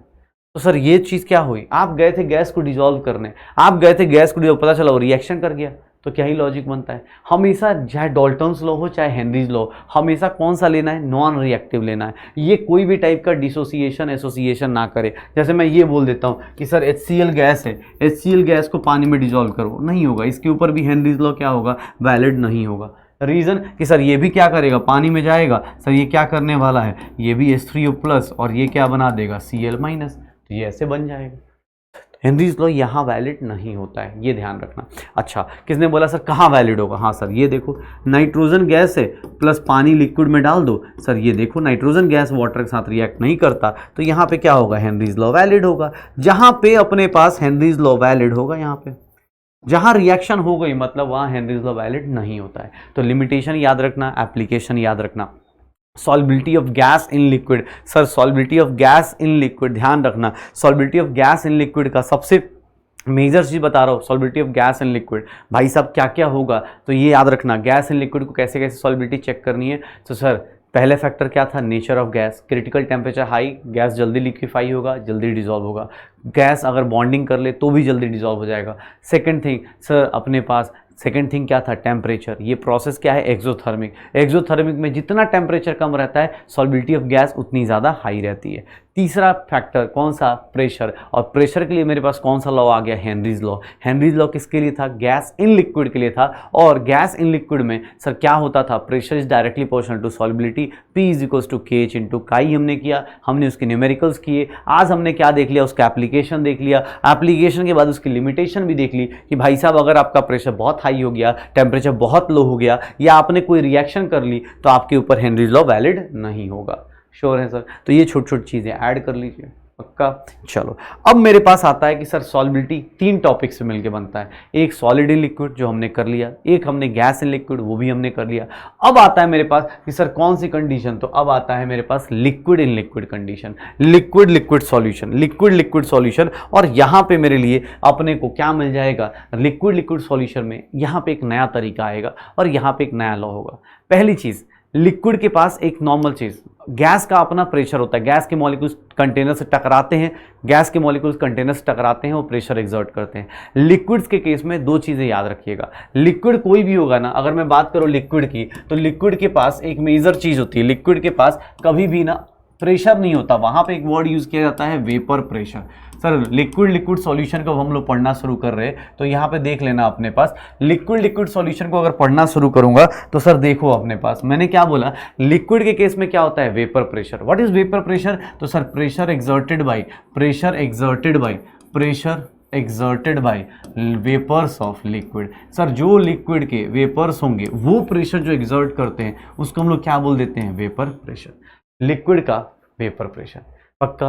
अब वेपर प्रेशर में क्या हो रहा है कि सर वेपर प्रेशर कौन सा लिक्विड ज़्यादा बनाएगा या किस पे डिपेंड करेगा, तो याद रखना वेपर प्रेशर डिपेंड करता है, vapour pressure depends on, sir अगर आपका इंटरमॉलिकुलर फोर्स बहुत हाई है, मतलब आपकी बॉन्डिंग बहुत स्ट्रॉन्ग है, इंटरमॉलिकुलर फोर्स अगर आपका हाई है, इंटरमॉलिकुलर फोर्स अगर आपका हाई है तो सर वेपर प्रेशर क्या होगा, कम बनाओगे आप, क्योंकि आप बॉन्ड तोड़ोगे नहीं, बॉन्ड तोड़ोगे नहीं तो वेपर बनेगा नहीं, पक्का। अच्छा, किसी ने बोला सर अगर बॉइलिंग पॉइंट किसी का हाई है तो, अरे भाई किसी का बॉइलिंग पॉइंट हाई है मतलब जल्दी बॉयल ही नहीं होना चाहता, बॉयल नहीं होगा तो ऑब्वियस है वेपर प्रेशर नहीं बनाएगा, बॉयल नहीं होगा तो वेपर प्रेशर नहीं बनाएगा। अच्छा, किसी ने बोला सर टेम्परेचर बढ़ाएंगे तो, यस सर टेम्परेचर बढ़ाएंगे तो सर वेपर प्रेशर भी क्या होगा, बढ़ेगा। टेम्परेचर बढ़ाते हैं तो वेपर प्रेशर भी क्या हो जाता है, इंक्रीज कर जाता है, पक्का। तो सर वेपर प्रेशर, लिक्विड्स के केस में प्रेशर वर्ड नहीं यूज करते हम, कौन सा वर्ड यूज करते हैं, वेपर प्रेशर। जो उनके वेपर्स प्रेशर एक्सर्ट करते हैं उसको हम लोग बोल देते हैं। तो सर ये याद रखिएगा, लिक्विड में वेपर प्रेशर क्या होता है,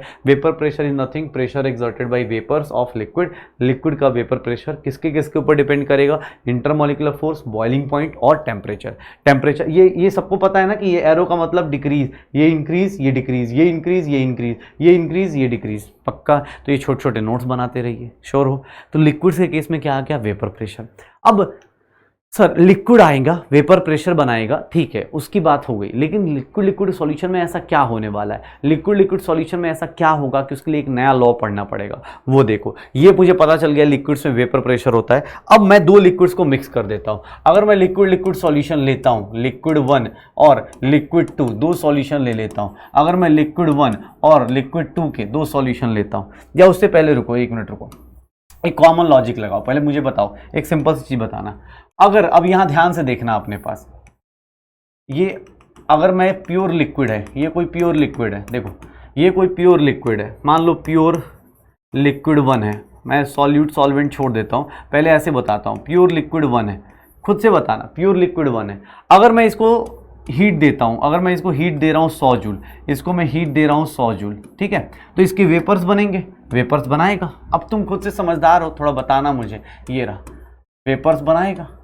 सर इसका वेपर प्रेशर मान लो मैं ले लेता हूँ, इसका वेपर प्रेशर ले लेता हूँ मैं कितना, इसका वेपर प्रेशर ले लेता हूँ मैं P1 naught. What is P1 naught, P1 naught मतलब vapour pressure of pure liquid 1। जब अकेला है, कोई नहीं है, सारी की सारी एनर्जी इसी को मिल रही है, तो इसको क्या ले लिया मैंने, P1 नॉट, पक्का। अच्छा, किसने बोला सर सॉल्यूशन भी बना दो। अब सॉल्यूशन बनाते टाइम देखना थोड़ा क्या होने वाला है। सर अब देखो, अब जो लिक्विड है, अब जो लिक्विड 1 था उसके अंदर मैंने क्या किया, जानबूझ के सॉल्यूशन बना दिया। सॉल्यूशन मतलब सर इसके अंदर कुछ और पार्टिकल्स, कोई और लिक्विड ऐड कर दिया। अब लिक्विड ऐड कर दिया, अब सर ये क्या है, सर ये लिक्विड सॉल्यूशन है। सर ये अब क्या हो गया, सॉल्यूशन हो गया। अब सॉल्यूशन आ गया तो सॉल्यूशन के केस में क्या करने वाले, अब सॉल्यूशन के केस में पहले तुम अकेले थे, सॉल्यूशन किसका है 1+2 का है, ठीक है, सॉल्यूशन किसका है 1+2।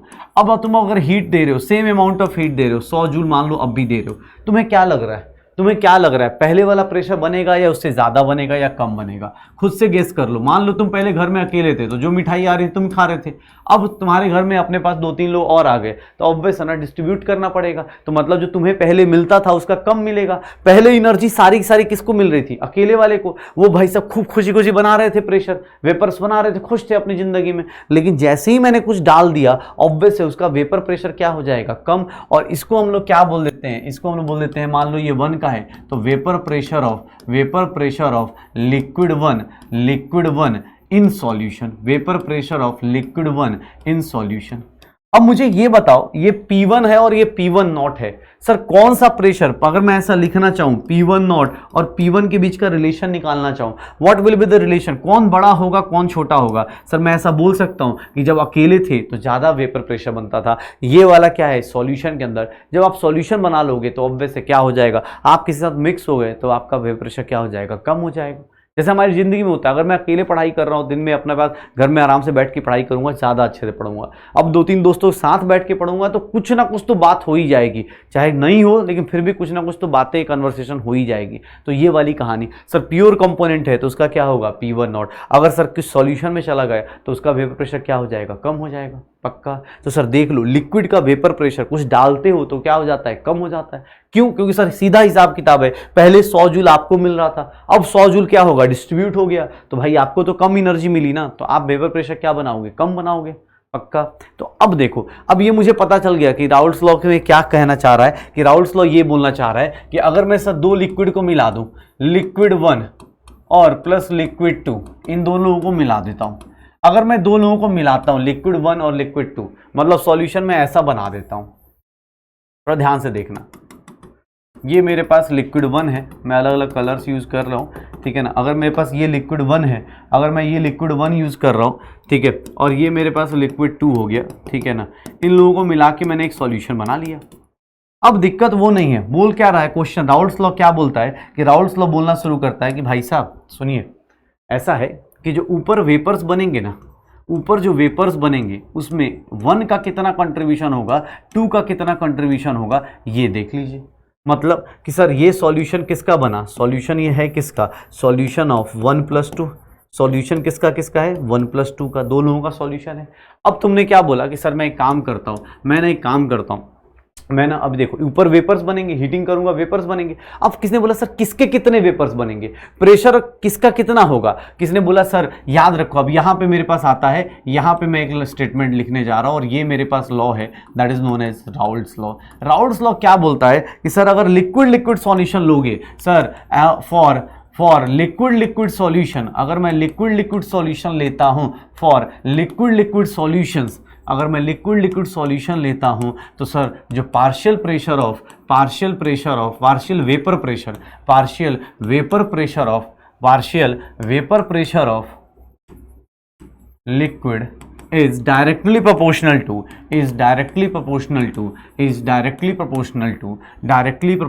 to किसके इक्वल होगा, directly proportional to its mole fraction in liquid solution, उसका मोल फ्रैक्शन किसमें, लिक्विड सॉल्यूशन में, mole fraction in liquid solution. मतलब कि सर जो directly proportional type vapour pressure है, सर याद करो P1 का वेपर प्रेशर किसके डायरेक्टली प्रोपोर्शनल, Chi1 के। किसने बोला सर सेकंड लिक्विड P2 की वैल्यू किसकी डायरेक्टली प्रोपोर्शनल, Chi2। ये किसने बताया, राउल्ट्स लॉ ने। राउल्ट्स लॉ ने बोला कि भाई साहब ऐसा है कि सर इन सब का ना आप एक काम कीजिए, आप एक काम करना शुरू कर दीजिए, मुझे एक सिंपल सी बात बताइए, इसका लिक्विड 1 का यहाँ पे मोल फ्रैक्शन निकाल देता हूँ। देखो अपने पास ध्यान से, composition in liquid phase, sir जब ऐड किया होगा आपने लिक्विड को तो उसका मोल्स कैलकुलेट किए होंगे, तो sir composition liquid phase Chi1 क्या बोलेंगे हम लोग, मोल फ्रैक्शन ऑफ किसका, लिक्विड 1 का, सर लिक्विड 1 का। अच्छा सर Chi2 किसको बोलेंगे, मोल फ्रैक्शन ऑफ लिक्विड 2। तो उसने बोला यार मिक्सिंग किया आपने तो उस टाइम आपने कैलकुलेट किया होगा कि हाँ सर लिक्विड 1 का इतना मोल फ्रैक्शन, लिक्विड 2 का इतना मोल फ्रैक्शन। तो एक काम कर लेते हैं सर, एक काम कर लेते हैं, अब यहाँ पे देखो P1 is directly proportional to क्या आ गया, Chi1। तो सर राउल्ट्स ने क्या बोला कि ये काम करो, P1 is nothing, P1 not into Chi1। What is P2 is nothing, P2 not into Chi2। What is P1 क्या है sir, vapour pressure of liquid 1 है, वेपर प्रेशर ऑफ लिक्विड 1 है किसमें, सॉल्यूशन में। व्हाट इज P1 नॉट क्या होगा sir, P1 not क्या होगा, vapour pressure of pure liquid, अभी थोड़ी देर पहले ही किया हमने, प्योर लिक्विड 1। मतलब जब अकेले होते, अगर तुम अकेले होते तो तुम्हारा कितना वेपर प्रेशर होता, P1 नॉट। अभी तुम सॉल्यूशन में आ गए तो तुम्हारा कितना बन रहा है सर, इसको किससे मल्टीप्लाई कर दो, कि सर मोल फ्रैक्शन से मल्टीप्लाई कर दो। सिमिलरली सर P2 क्या होगा, सिमिलरली अगर मैं से कोई पूछे तो P2 क्या हो रहा होगा कि सर P2 क्या है sir, vapour pressure of liquid 2, vapour pressure of liquid 2 in solution, sir liquid 2 का सॉल्यूशन में। What is P2 not is nothing, vapour pressure of pure liquid. Sir जब प्योर लिक्विड 2 होता तो उस टाइम पे कितना होता, पक्का। तो सर देख लो ये मेरे पास क्या आ गया, राउल्ट्स लॉ किसके लिए वैलिड है, लिक्विड सॉल्यूशन के लिए। लिक्विड इन लिक्विड, दो लिक्विड्स को मिक्स करते तो ऊपर जो वेपर प्रेशर बनेगा, ऊपर जो वेपर्स बनेंगे, सर ये जो वेपर्स बन रहे हैं इसमें सर कंट्रीब्यूशन P1 का कितना है, सर इसमें कंट्रीब्यूशन P2 का कितना है, P1 कितना हो जाएगा sir P1 not Chi1, P2 कितना हो जाएगा P2 नॉट Chi2, पक्का। देख लो तो राउल्ट्स लॉ क्या बता रहा है कि सर लिक्विड में जितना मोल फ्रैक्शन दोगे उसी के डायरेक्टली प्रोपोर्शनल क्या होगा, वेपर प्रेशर होगा आपका ऊपर। पक्का। तो Raoult's law liquid plus liquid का सॉल्यूशन है। क्या बोलना चाह रहा है? तो सर ये बोलना चाह रहा है कि भाई साहब आप देख लो अपने पास, ये क्या बोलना चाह रहा है कि सर ये देख लो, आप अगर प्रेशर की बात करते हो लिक्विड्स में तो P1 is directly proportional to Chi1 and P2 is directly proportional to Chi2। एक पेपर प्रेशर लिक्विड 1 का इन सॉल्यूशन, दूसरे का वे प्रेशर लिक्विड 2 का इन सॉल्यूशन, दोनों अलग अलग आएंगे। वो उस पर अपने मोल फ्रैक्शन पर डिपेंड करेगा, ये अपने मोल फ्रैक्शन पर डिपेंड करेगा। पक्का। सर किसने बोला एक काम कीजिए, P टोटल देख लेते हैं। सर टोटल प्रेशर कितना होगा? तो टोटल वेपर प्रेशर कितना हो गया? P1 plus P2। क्यों? क्योंकि सर सीधी सी बात है, दो लोग हैं, एक का प्रेशर P1 है, दूसरे का प्रेशर P2 है, तो टोटल प्रेशर कितना हो जाएगा? P1 plus P2। या फिर मैं इसको लिखना चाहूँ तो P1 not Chi1 plus P2 not Chi2 भी लिख सकता हूँ। पक्का हो जाएगा सर, श्योर हो? अब देखो यहाँ पे हो गया। अब सर P1 को क्या लिखा? P1 नॉट Chi1, दूसरे को क्या लिख दिया? P2 नॉट Chi2, कोई दिक्कत नहीं। अब कोई बोले सर आपने एक बात बताई थी, Chi1 प्लस Chi2 क्या होता है? 1 होता है। तो सर इससे मैं क्या लिख सकता हूँ? Chi1 की वैल्यू 1 माइनस Chi2 लिख सकता हूँ। देखो मैथ्स खेल रहे हैं हम लोग, यहाँ से Chi2 की वैल्यू 1 माइनस Chi1 लिख सकता हूँ। देख लो भाई, अलग अलग तरीके से लिख सकता हूँ। पक्का। तो किसने बोला सर मुझे ना मज़ा नहीं आ रहा, मैं ना थोड़ा मैथ्स लगाना चाह रहा हूँ, अब उसके चक्कर में थोड़ा पढ़ लेते हैं। सर किसने बोला सर P टोटल, आपने ये फॉर्मूला मुझे बता दिया। एक काम कीजिए, P टोटल को इन टर्म्स ऑफ, अगर मैं बात करूं सिर्फ और सिर्फ in terms of only Chi1 लिखना है। पता है क्या करना है? In terms of only Chi1 लिखना है तो क्या करेंगे? सर एक बात बताओ, P टोटल किसके इक्वल है? P1 नॉट, थोड़ा सा आप साथ साथ में आज डेरिवेशन कर लो, फिर न्यूमेरिकल्स भी अभी आ जाएंगे, देख लेना। ये देखो सिर्फ Chi1 के टर्म्स में लिखना है, तो Chi1 के टर्म्स में लिखना है, मतलब सर P टोटल हम लोग क्या करेंगे? सर P1 नॉट Chi1 तो रहेगा ही रहेगा, बस यहाँ P2 नॉट Chi2 के बदले क्या लिख दूंगा? 1 माइनस Chi1, ये लिख सकता हूँ। पक्का। तो सर ये रहा। सर ये कितना हो जाएगा? P1 not Chi1 plus P2 not minus P2 not Chi1। Sir इसको सही से लिखें तो ये P2 नॉट हो गया P टोटल, और that is equals to sir Chi1, और यहाँ पे इसको ध्यान से देखो सर P टोटल को मैं कैसे लिख सकता हूँ? ऐसे लिख सकता हूँ, देख लो। किसने बोला नहीं सर ऐसे? तो देख लो, अब एक टर्म में लिख सकता हूँ ना, एक मोल फ्रैक्शन के टर्म्स में लिख सकता हूँ। ये सब इसलिए करवा रहा हूँ भाई ताकि तुम्हें ना कुछ नहीं, अलग अलग तरीके से बस पता हो जाए चीज़ें। अदरवाइज तुम्हें ऊपर वाले फॉर्मूले से ही आंसर आएगा, कुछ नया नहीं है। लेकिन हाँ, सामने वाले ने बोल दिया कि सर बताइए डाल्टन्स लॉ, राउल्ट्स लॉ के हिसाब से ये फॉर्मूला सही है, तो आप बोलना कि हाँ सर सही है। इसको ये याद करने का तरीका भी बता दूंगा, अभी याद रखना। अभी कैसे निकालते हैं वो भी निकाल लेते हैं, बाकी याद रखने का तरीका ही मैं बता दूंगा आपको। ये देखो, किसने बोला नहीं सर P टोटल मुझे किसके टर्म्स में चाहिए? P total in terms of only Chi2 के टर्म्स में बता दो, मतलब सिर्फ और सिर्फ Chi2 के टर्म्स में, तो कुछ नहीं। P टोटल किसके इक्वल होगा? P1 not Chi1 plus P2 not Chi2। Sir एक बात बताना, P1 नॉट Chi2 के बदले क्या लिख दूंगा? Chi1 के बदले क्या लिख दूँ? 1 माइनस Chi2 लिख दूँ, और ये कितना हो गया? P2 not Chi2। Sir P total, अब मुझसे किसने बोला कि सर इसको सॉल्व कर लो, ये कितना हो गया? P1 not minus P1 not Chi2 plus P2 not Chi2। Sir what is P total? अगर मैं अरेंज करके अब लिखूं तो this is what P1 not plus Chi2, यहाँ पे P2 not minus P1 not. Sir थोड़ा ध्यान से देखोगे ना तो आपको इस फॉर्मूले को देख के इसका ट्रिक भी पता चल जाएगा। सर P टोटल को दोनों के टर्म्स में लिख सकता हूँ, Chi1 के टर्म्स में भी, मोल फ्रैक्शन ऑफ 1 के टर्म्स में लिख सकता हूँ, मोल फ्रैक्शन 2 के टर्म्स में लिख सकता हूँ, इसके टर्म में भी लिख सकता हूँ, कोई दिक्कत नहीं आएगी। अब तुम बोलो सर कैसे, मैं तो याद ही नहीं कर पाऊंगा इतना लंबा चौड़ा फॉर्मूला। बेटा ये तो याद हो जाएगा, P1 नॉट Chi1 P1। इसका याद करने का एक ट्रिक बताता हूँ, कुछ नहीं आपको ना, देखो अब देखो क्या करना है। आप देखो ऐसे करना है, P total, sir Raoult's law के हिसाब से P टोटल क्या है? P1 प्लस P2, या फिर P1 not Chi1 plus P2 not Chi2। आपको कोई बोले ना सर Chi1 के रिस्पेक्ट में लिख दो, पता है आपको क्या करना है? Chi1 के रिस्पेक्ट में अगर लिखना है तो यहाँ पे एक काम करो, P नॉट लिखो, यहाँ पे P not minus P not लिख दो। सर किसने बोला सर Chi2 के रिस्पेक्ट में लिखना है? सर अब इसको ना थोड़ा एक दो बार लिख के प्रैक्टिस कर लेना, शॉर्टकट याद रह जाएगा एग्जाम हॉल तक। किसने बोला सर Chi1 के रिस्पेक्ट में लिखो, किसने बोला सर Chi2 के रिस्पेक्ट में लिखो। मैंने ऐसे लिख के छोड़ दिया। देखो 1 है यहाँ पे 1 है तो इसका अपोजिट कौन सा है? 2, और यहाँ पे 1 है तो इसके बगल में 1 लिख दो। जो प्लस में है देखो इसके अपोजिट यहाँ लिखो ये, और बचा कौन? 2। यहाँ देखो 2 है तो 2 के अपोजिट क्या आएगा? 1। 2 के अपोजिट क्या आएगा? 1, और 2 के साथ कौन आ जाएगा? 2, और यहाँ क्या आ जाएगा? 1। हो गया। P टोटल के इतने ही एक्सप्रेशन है, P टोटल के क्या है? इतने ही एक्सप्रेशन है। पक्का। तो सर टोटल प्रेशर आप चाहें तो इन चारों में से कोई भी फॉर्मूला लगा के आप निकाल सकते हैं, इन चारों में से कोई भी फॉर्मूला लगा के P total according to liquid solution, liquid solution में टोटल प्रेशर आप ऐसे निकाल सकते हैं। सर स्टैंडर्ड अपने पास देखें तो राउल्ट्स लॉ सिर्फ और सिर्फ ये बता रहा है, राउल्ट्स लॉ क्या बता रहा है, P1 is equals to P1 naught काई1, P2 is equals to P2 naught काई2। बस ये क्या बता रहा है अपने पास, स्टैंडर्ड कंडीशन कौन बता रहा है, तो sir standard condition Raoult's law. पक्का। उसके बाद तो हमने मैथ्स खेला है सर, इसमें कुछ किया नहीं है। अब ये मत बोलना सर ये अलग अलग चीज़ें हम बहुत हाई फाई चीज़ पढ़ रहे हैं, अबे मैथ्स सही है सब, सिर्फ और सिर्फ मैथ्स लगा रहे हैं और कुछ भी नहीं कर रहे। पक्का। तो सर ये न्यूमेरिकल अपने पास, इसके ऊपर न्यूमेरिकल्स भी करेंगे, थोड़ा वेट करो। मोल फ्रैक्शन हो गया, लिक्विड में अपने पास ये चीज़ें निकाल ली। अच्छा किसी ने बोल दिया, आप सर देखो आप थोड़ा सा फिजिक्स चेक कर लेते हैं, मुझे किसने बोल दिया कि सर एक काम कीजिए आप ना इसका ग्राफ बनाइए।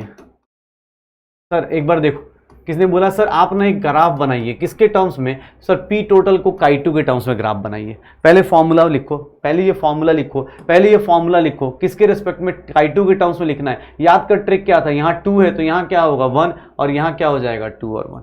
पक्का। किसने बोला सर एक फॉर्मूला है अपने पास ना, ऐसा बना दीजिए पी टोटल और काई2 के रिस्पेक्ट में बता दीजिए ग्राफ कैसा होगा। सर याद करो ये वाई एक्सिस है, ये वाई अगर एक्सिस है, सर काई2 अगर एक्स एक्सिस है, अगर काई2 एक्स एक्सिस है तो सब लोग अब थोड़ा सा graph y is equals to m x plus c का आप जानते होंगे, y is equals to m x plus c. Slope कितना हो जाएगा, तो स्लोप सर कितना हो जाएगा, इसका स्लोप देखेंगे तो स्लोप कितना हो जाएगा P2 not minus P1 not, और इसका y इंटरसेप्ट जो कि ये है, इसको हम लोग क्या बोलते हैं, y is equals to m x plus c, ये क्या हो जाएगा अपने पास m हो जाएगा। तो ये अपने पास ये y इंटरसेप्ट कितना हो गया P1 नॉट।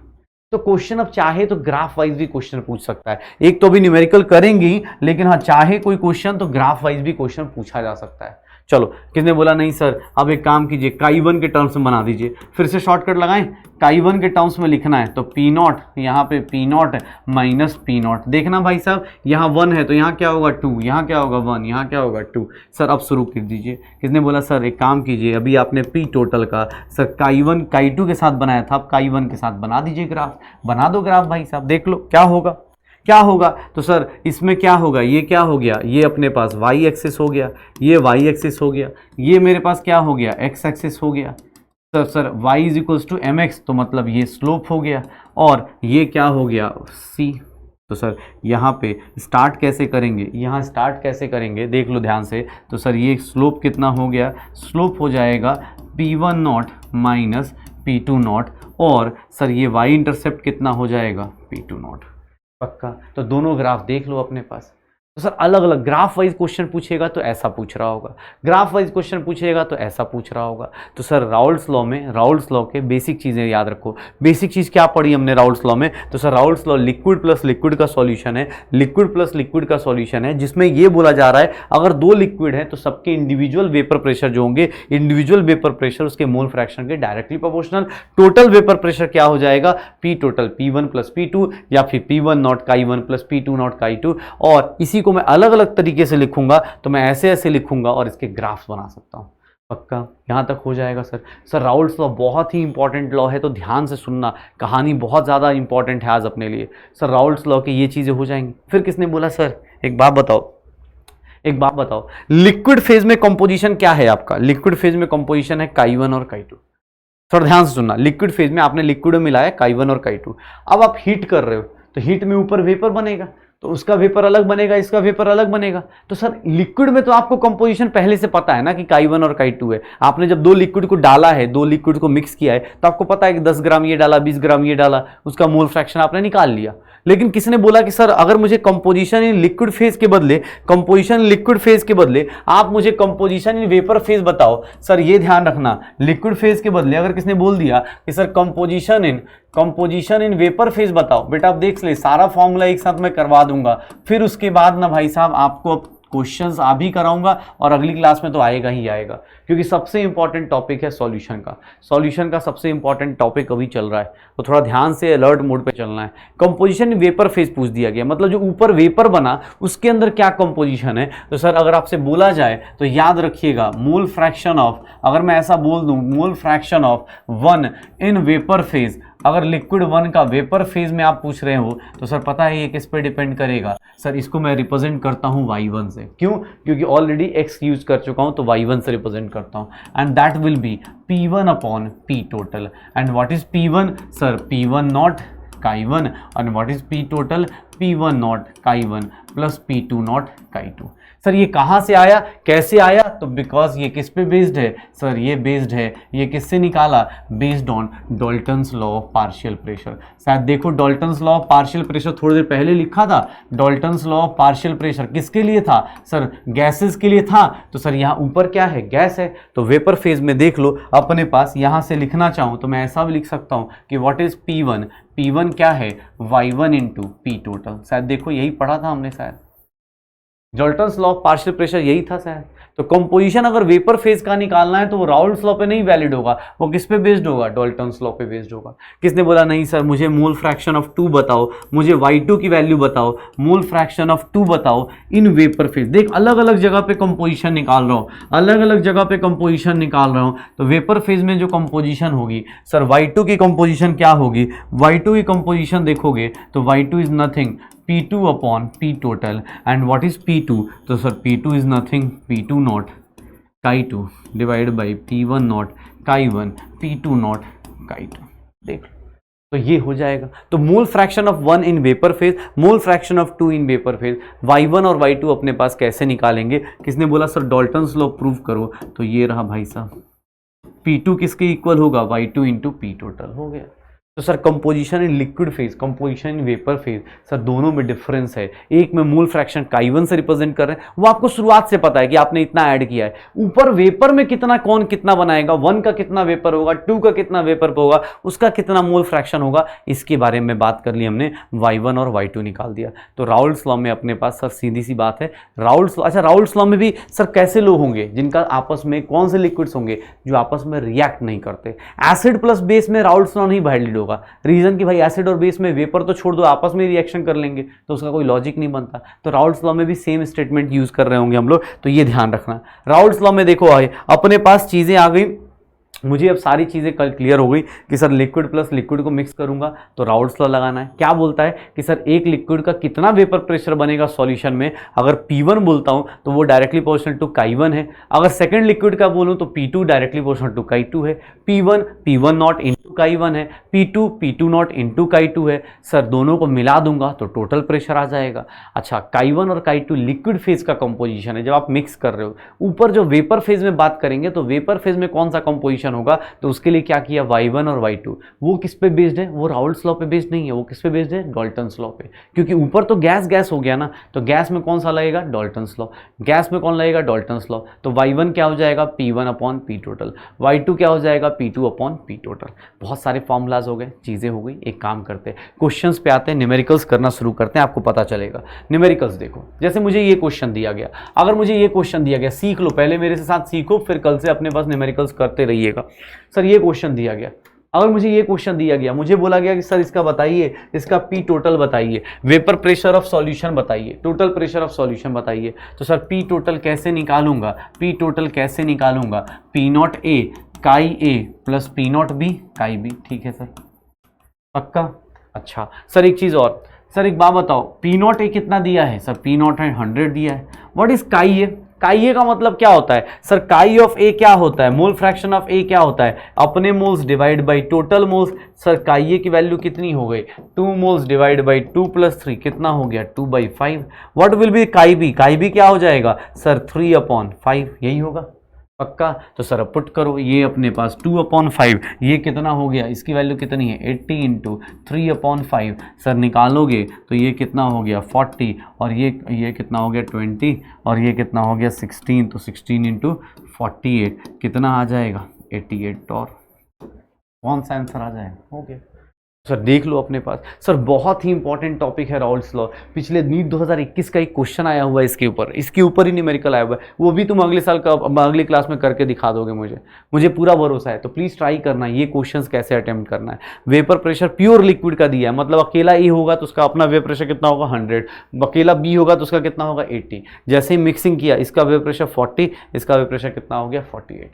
पक्का सर, देख लो ये सब क्वेश्चंस कर लोगे। चलो राउल्ट्स लॉ के अगला क्वेश्चन देखो, राउल्ट्स लॉ का अगला क्वेश्चन। सर ये देखो क्वेश्चन में जानबूझ के मजे ले रहा है। Mixture of ethyl alcohol and propyl alcohol का वेपर प्रेशर दिया हुआ है, मतलब सॉल्यूशन का वेपर प्रेशर दिया हुआ है। क्वेश्चन को थोड़ा ध्यान से देखो, पी टोटल दिया हुआ है, कितना दिया हुआ है 290 mm दिया हुआ है। पी टोटल कितना दिया है 290 mm।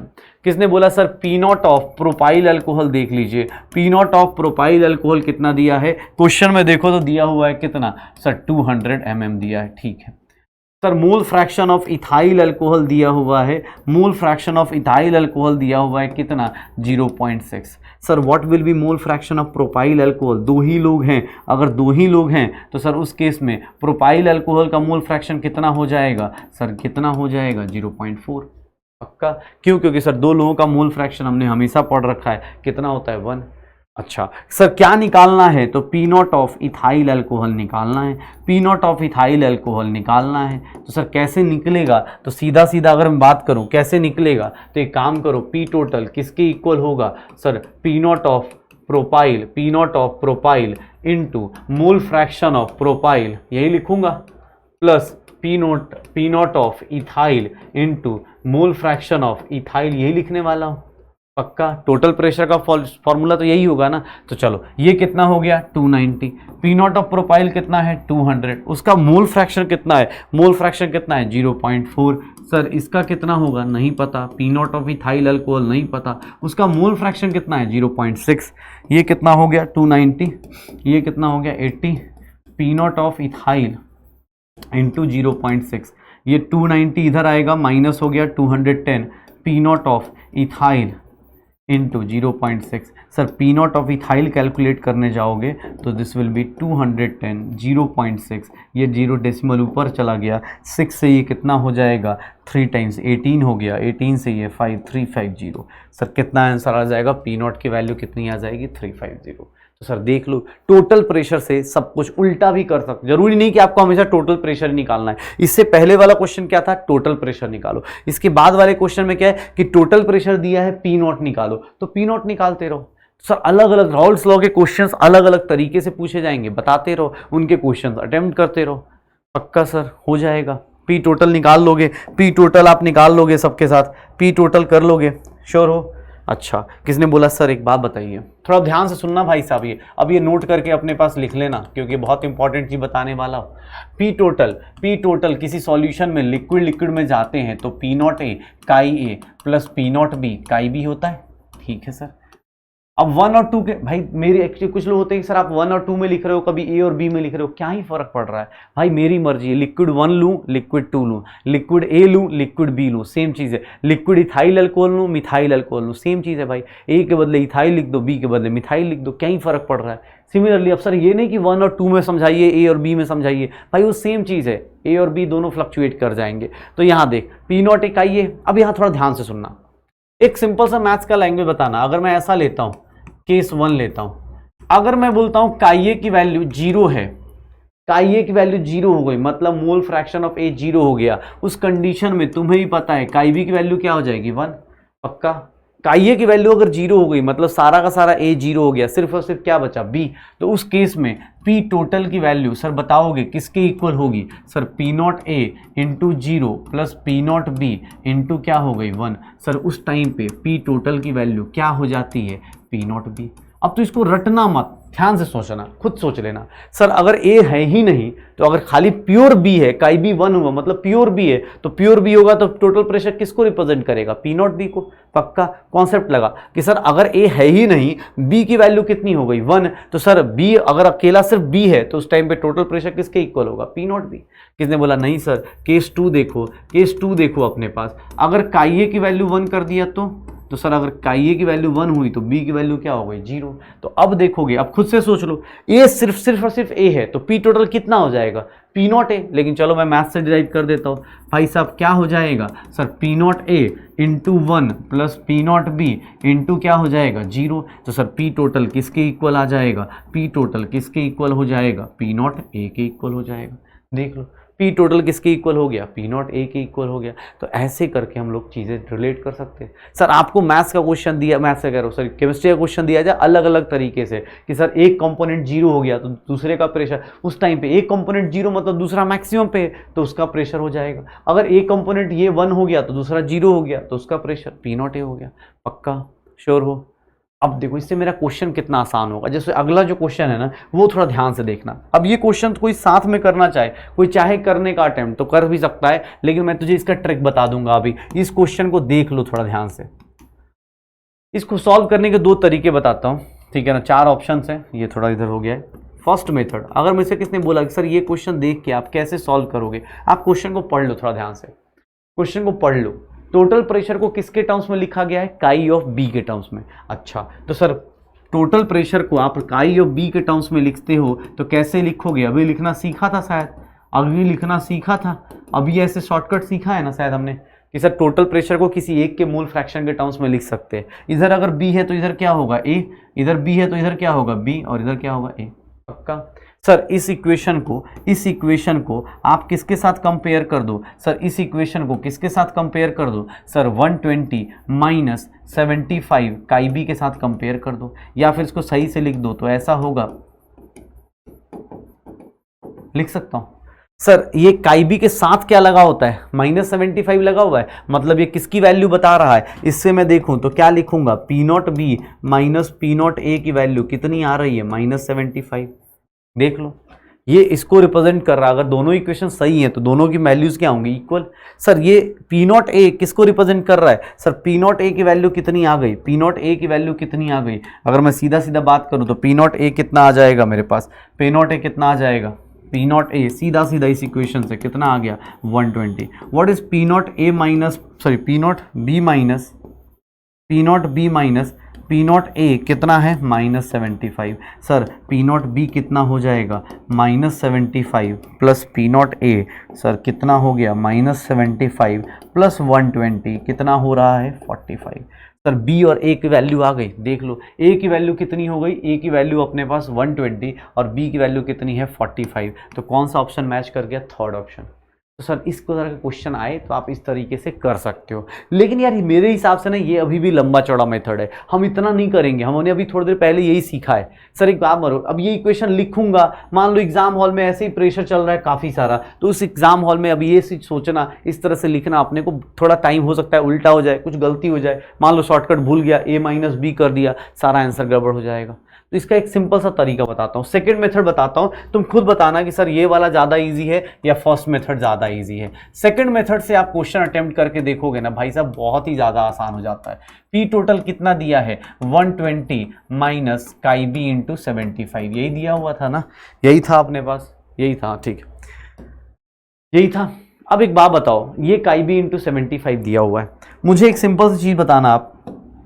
सर अभी थोड़ी देर पहले अगर मैंने काई बी को 0 पुट कर दिया इस इक्वेशन में, काई बी 0 हो गया, मतलब यहाँ पे काई ए की वैल्यू 1 हो गई, और उस टाइम पे आपने अभी थोड़ी देर पहले लिखा था पी टोटल किसको रिप्रेजेंट करता है, पी नॉट ए को। सर पुट करना, काई बी की वैल्यू 0 पुट करो, 120 काई बी इंटू काई बी लिख रहा 0 इंटू 75, कितना आ गया आंसर, सीधा सीधा 120 आ गया पी नॉट बी। अब पहली बार कर रहे हो इसलिए आप 0 से मल्टीप्लाई भी कर रहे हो, अदरवाइज आपको भी पता है कि आप 0 से क्यों मल्टीप्लाई करोगे भाई, 0 पुट किया, ही हटा दो, पी नॉट ए किसके हो गया 120 के।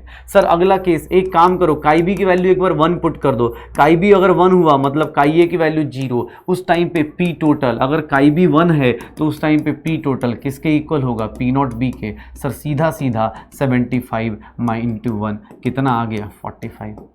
तो एग्जाम हॉल में ना कुछ नहीं करना है, एक बार क्या करना है, काई बी की वैल्यू 0 पुट करनी है, और एक बार क्या करना है 1 पुट करना है। जिस टाइम बी का मोल फ्रैक्शन 1 हुआ, पी टोटल किसको रिप्रेजेंट करेगा, बी के हायर प्रेशर को। जिस टाइम बी का प्रेशर 0 हुआ उस टाइम पे पी नॉट ए। तो इस तरह के छोटे छोटे क्वेश्चंस आप आसानी से अटेम्प्ट कर सकते हो बिना किसी हेजिटेशन के, बिना किसी उसके, ठीक है ना। तो सर मेरे पास सारी चीज़ें, राउल्ट्स लॉ की सारी चीज़ें हो रखी हैं, मैंने क्वेश्चंस करना आपको सिखाया, क्वेश्चंस आपके पास डीपीपी मिलेगी, उसको सॉल्व करना है, डीपीपी के क्वेश्चन सॉल्व करने हैं, डीपीपी के क्वेश्चन सॉल्व करने हैं, आपको ट्राई करना है कि डीपीपी के क्वेश्चंस आप अटेम्प्ट कीजिए, ठीक है। डीपीपी के क्वेश्चंस अटेम्प्ट कीजिए, जो प्रैक्टिस शीट मिल रही है उसको अटेम्प्ट करते रहिए, ट्राई कीजिए कि क्वेश्चंस जितना हो सकता है उतने ज़्यादा। अब जैसे बहुत सारे फॉर्मूलाज हो गए, तो आप एक सिंपल सा काम करो, उसको लिख लो। जैसे मैं क्या करूँगा, अगर मैं आपकी जगह हूँ तो मैं ऐसे करके लिख लूँगा कि यार एक बात बता, P1 is equals to P1 naught काई1, P2 is equals to P2 naught काई2। Sir what is P total? तो P total is nothing sir P1 plus P2, या फिर सर इसको ऐसे लिख लो P1 नॉट काई1 प्लस P2 नॉट काई2। किसने बोला नहीं सर काई1 के रिस्पेक्ट में लिखो, तो सर यहाँ P नॉट, यहाँ P not minus P not. देख भाई 1 है तो यहाँ 2, यहाँ 1 है तो यहाँ 1 2। किसने बोला नहीं सर काई2 के रिस्पेक्ट में लिखो, फिर से P नॉट, फिर से P नॉट, ऐसे ले लो। यहाँ 2 है तो यहाँ 1, यहाँ अपने पास 2 माइनस 1, ये हो गया। फिर किसने बोला नहीं सर P टोटल तो छोड़ दो, अगर मोल फ्रैक्शन y1 की वैल्यू पूछी जाए तो P1 अपॉन P टोटल ले लूँगा, और सर y2 की वैल्यू पूछी जाए तो sir P2 upon P total ले लूँगा। दूसरा, ये कंपोजिशन है किस में? वेपर फेज में। ये कंपोजिशन किस में है? वेपर फेज में। सर याद रखिएगा, आज मैंने ये क्वेश्चन नहीं करा है वेपर फेज वाला, कल आपका वेट कर रहा है वेपर फेज का क्वेश्चन, तो ये सब रिमेंबर करके रखिएगा, ये सिंपल सी चीज़। अच्छा, उसके बाद कंडीशन पढ़ ली कि सर काई अगर 0 हुआ, काई 0 हुआ, या फिर उसको बोल दें काई भी 1 हो गया, तो P टोटल किसके इक्वल हो जाएगा? P नॉट B के। सर अगर काई 1 हो गया, काई भी क्या हो जाएगा? 0, और उस टाइम पे P टोटल किसके इक्वल हो जाएगा? P नॉट A के। पक्का? तो सर यही तो है राउल्ट्स लॉ, यही तो था सारा अभी जो हम कर रहे हैं उस टाइम से। तो सर जिसको भी लगता है भाई साहब ये देख लो। अच्छा, राउल्ट्स लॉ किसके लिए? अब देखो तेरे पास क्वेश्चन, अब देख अलग अलग आएंगे। अब देख मैं जानबूझ के अब बना रहा हूँ, 3 चीज़ें बना रहा हूँ। एक है अपने पास डाल्टन्स लॉ। डाल्टन्स लॉ किसके लिए है? डाल्टन्स लॉ है नॉन रिएक्टिव गैस मिक्सचर के लिए। नॉन रिएक्टिव गैस मिक्सचर के लिए देखो, अब तीनों को पैरेलली पढ़ा रहा हूँ, थोड़ा ध्यान से सुन लेना कहानी भाई, क्योंकि बहुत ज़्यादा इंपॉर्टेंट चीज़ें चल रही हैं। सर दो अगर अलग अलग गैसेज हैं, 1 + 2 है, तो सर यहाँ पे भी प्रेशर ऑफ 1 जो होगा वो directly proportional to mole fraction of 1 है। Sir P1 is nothing mole fraction into क्या ले लूँगा? P total. Sir P1 is nothing mole fraction into P total. Similarly अगर P2 की बात करूं तो वो भी मोल फ्रैक्शन ऑफ काई2 है, P2 इज नथिंग काई2 इंटू सर ये क्या हो जाएगा? P total. तो सर मोल फ्रैक्शन के ये डायरेक्टली ये हो गया। Sir Dalton's law non reactive के लिए है। हेनरीज लॉ सर ये गैस प्लस गैस के लिए है। ये किसके लिए है? Sir gas plus gas mixture के लिए है, गैस प्लस गैस के लिए है। सर हेनरीज लॉ किसके लिए है? हेनरीज लॉ है गैस इन लिक्विड के लिए है, गैस इन लिक्विड के लिए। ये भी नॉन रिएक्टिव होनी चाहिए। इसमें क्या होता है कि सर अगर मान लो फर्स्ट गैस है, अगर 1 गैस है, किसके साथ मिक्स कर दिया? 2 लिक्विड के साथ मिक्स कर दिया, तो pressure of 1 is again mole fraction of 1 and pressure 1 is nothing mole fraction KH into 1। Sir देख लो इन दोनों लॉ में सर स्टेटमेंट सेम है। इसका भी प्रेशर 1 के मोल फ्रैक्शन पे, इसका भी प्रेशर मोल फ्रैक्शन ऑफ 1 पे डिपेंड कर रहा है, लेकिन इसका कांस्टेंट क्या है? P total. इसका कांस्टेंट क्या है? मोल हेनरीज कांस्टेंट। सिमिलरली सर अगर राउल्ट्स लॉ को देखें तो राउल्ट्स लॉ को थोड़ा ध्यान से देखना, ये किसके लिए है? लिक्विड इन लिक्विड के लिए है। ये किसके लिए है? लिक्विड इन लिक्विड के लिए है। और लिक्विड इन लिक्विड में देखोगे तो सर यहाँ पे अगर 2 लिक्विड लिए गए हैं तो अगेन अपने पास फिर से वही, अगर दोनों लिक्विड हैं तो इस केस में pressure of 1 is again mole fraction के 1, P1 is nothing sir P1 not into काई1। Sir again P2 is nothing sir P2 is directly proportional to काई2, और P2 is nothing P2 not into काई2। Sir देख लो यही होगा। तो sir Dalton's law, Henry's law, Raoult's law, sir ये गैस प्लस गैस के लिए, ये गैस इन लिक्विड के लिए और लिक्विड इन लिक्विड के लिए। और तीनों के तीनों कंडीशन में एक चीज याद रखना, प्रेशर सब में इन तीनों में किसके इक्वल है? मोल फ्रैक्शन के डायरेक्टली प्रोपोर्शनल। चाहे डाल्टन्स लॉ, चाहे हेनरीज लॉ, चाहे राउल्ट्स लॉ, तीनों में गैस प्रेशर किस पे डिपेंड कर रहा है? मोल फ्रैक्शन पे। बस अलग अलग कांस्टेंट लिए जा रहे हैं। इसके केस में देख लो अपने पास, इसके केस में P टोटल है, इसके केस में KH है, और इसके केस में P1 नॉट है। अदरवाइज तीनों के तीनों स्टेटमेंट में देखो तो प्रेशर मोल फ्रैक्शन के डायरेक्टली प्रोपोर्शनल है। तो सर राउल्ट्स लॉ हो, चाहे हेनरीज लॉ हो, चाहे अपने पास डाल्टन्स लॉ हो, ये सारे के सारे क्या हैं? मिक्सचर्स हैं। और सारे के सारे मिक्सचर्स जो होंगे अपने पास, ये सब के सब किस पे डिपेंड करते हैं? सर सारे के प्रेशर मोल फ्रैक्शन के डायरेक्टली प्रोपोर्शनल। पक्का? तो यहाँ तक की सारी चीज़ें कंप्लीट है। राउल्ट्स लॉ हमारा कंप्लीट है। राउल्ट्स लॉ के बाद कल हम लोग देखेंगे कि जो राउल्ट्स लॉ की बात मानेगा उसको आइडियल बोलते हैं, और जो नहीं बात मानेगा उसको नॉन आइडियल बोलते हैं। कल उसके ऊपर बहुत सारी स्टोरी करेंगे, तो वहां पे मिलेंगे। कल फिर से खजाने में कुछ नए क्वेश्चंस राउल्स लॉ के ऊपर, कुछ क्वेश्चन हेनरीज लॉ के ऊपर। एनसीईआरटी का डिस्कशन कैसा लगा, एनसीईआरटी क्वेश्चंस का डिस्कशन कैसा लगा बता देना, सो दैट कि आज कमेंट करके बता देना कि कैसा लगा। उसमें कुछ और भी क्वेश्चंस आएंगे, डोंट वरी, आपके धीरे धीरे करके। मैं एक्चुअली आज थोड़ा सा खुरापात आई, मैंने कहा यार चलो दोनों को मिक्स करते हैं, ऑब्जेक्टिव को भी सब्जेक्टिव को भी। तो धीरे धीरे ऐसे कभी ऑब्जेक्टिव कर लेंगे, कभी दोनों मिक्स कर लेंगे, कभी कुछ और कर लेंगे, ऐसे करके चलते रहेंगे पक्का। तो सर मिलते हैं नेक्स्ट क्लास में, तब तक पढ़ाई करते रहो, एंजॉय करते रहो।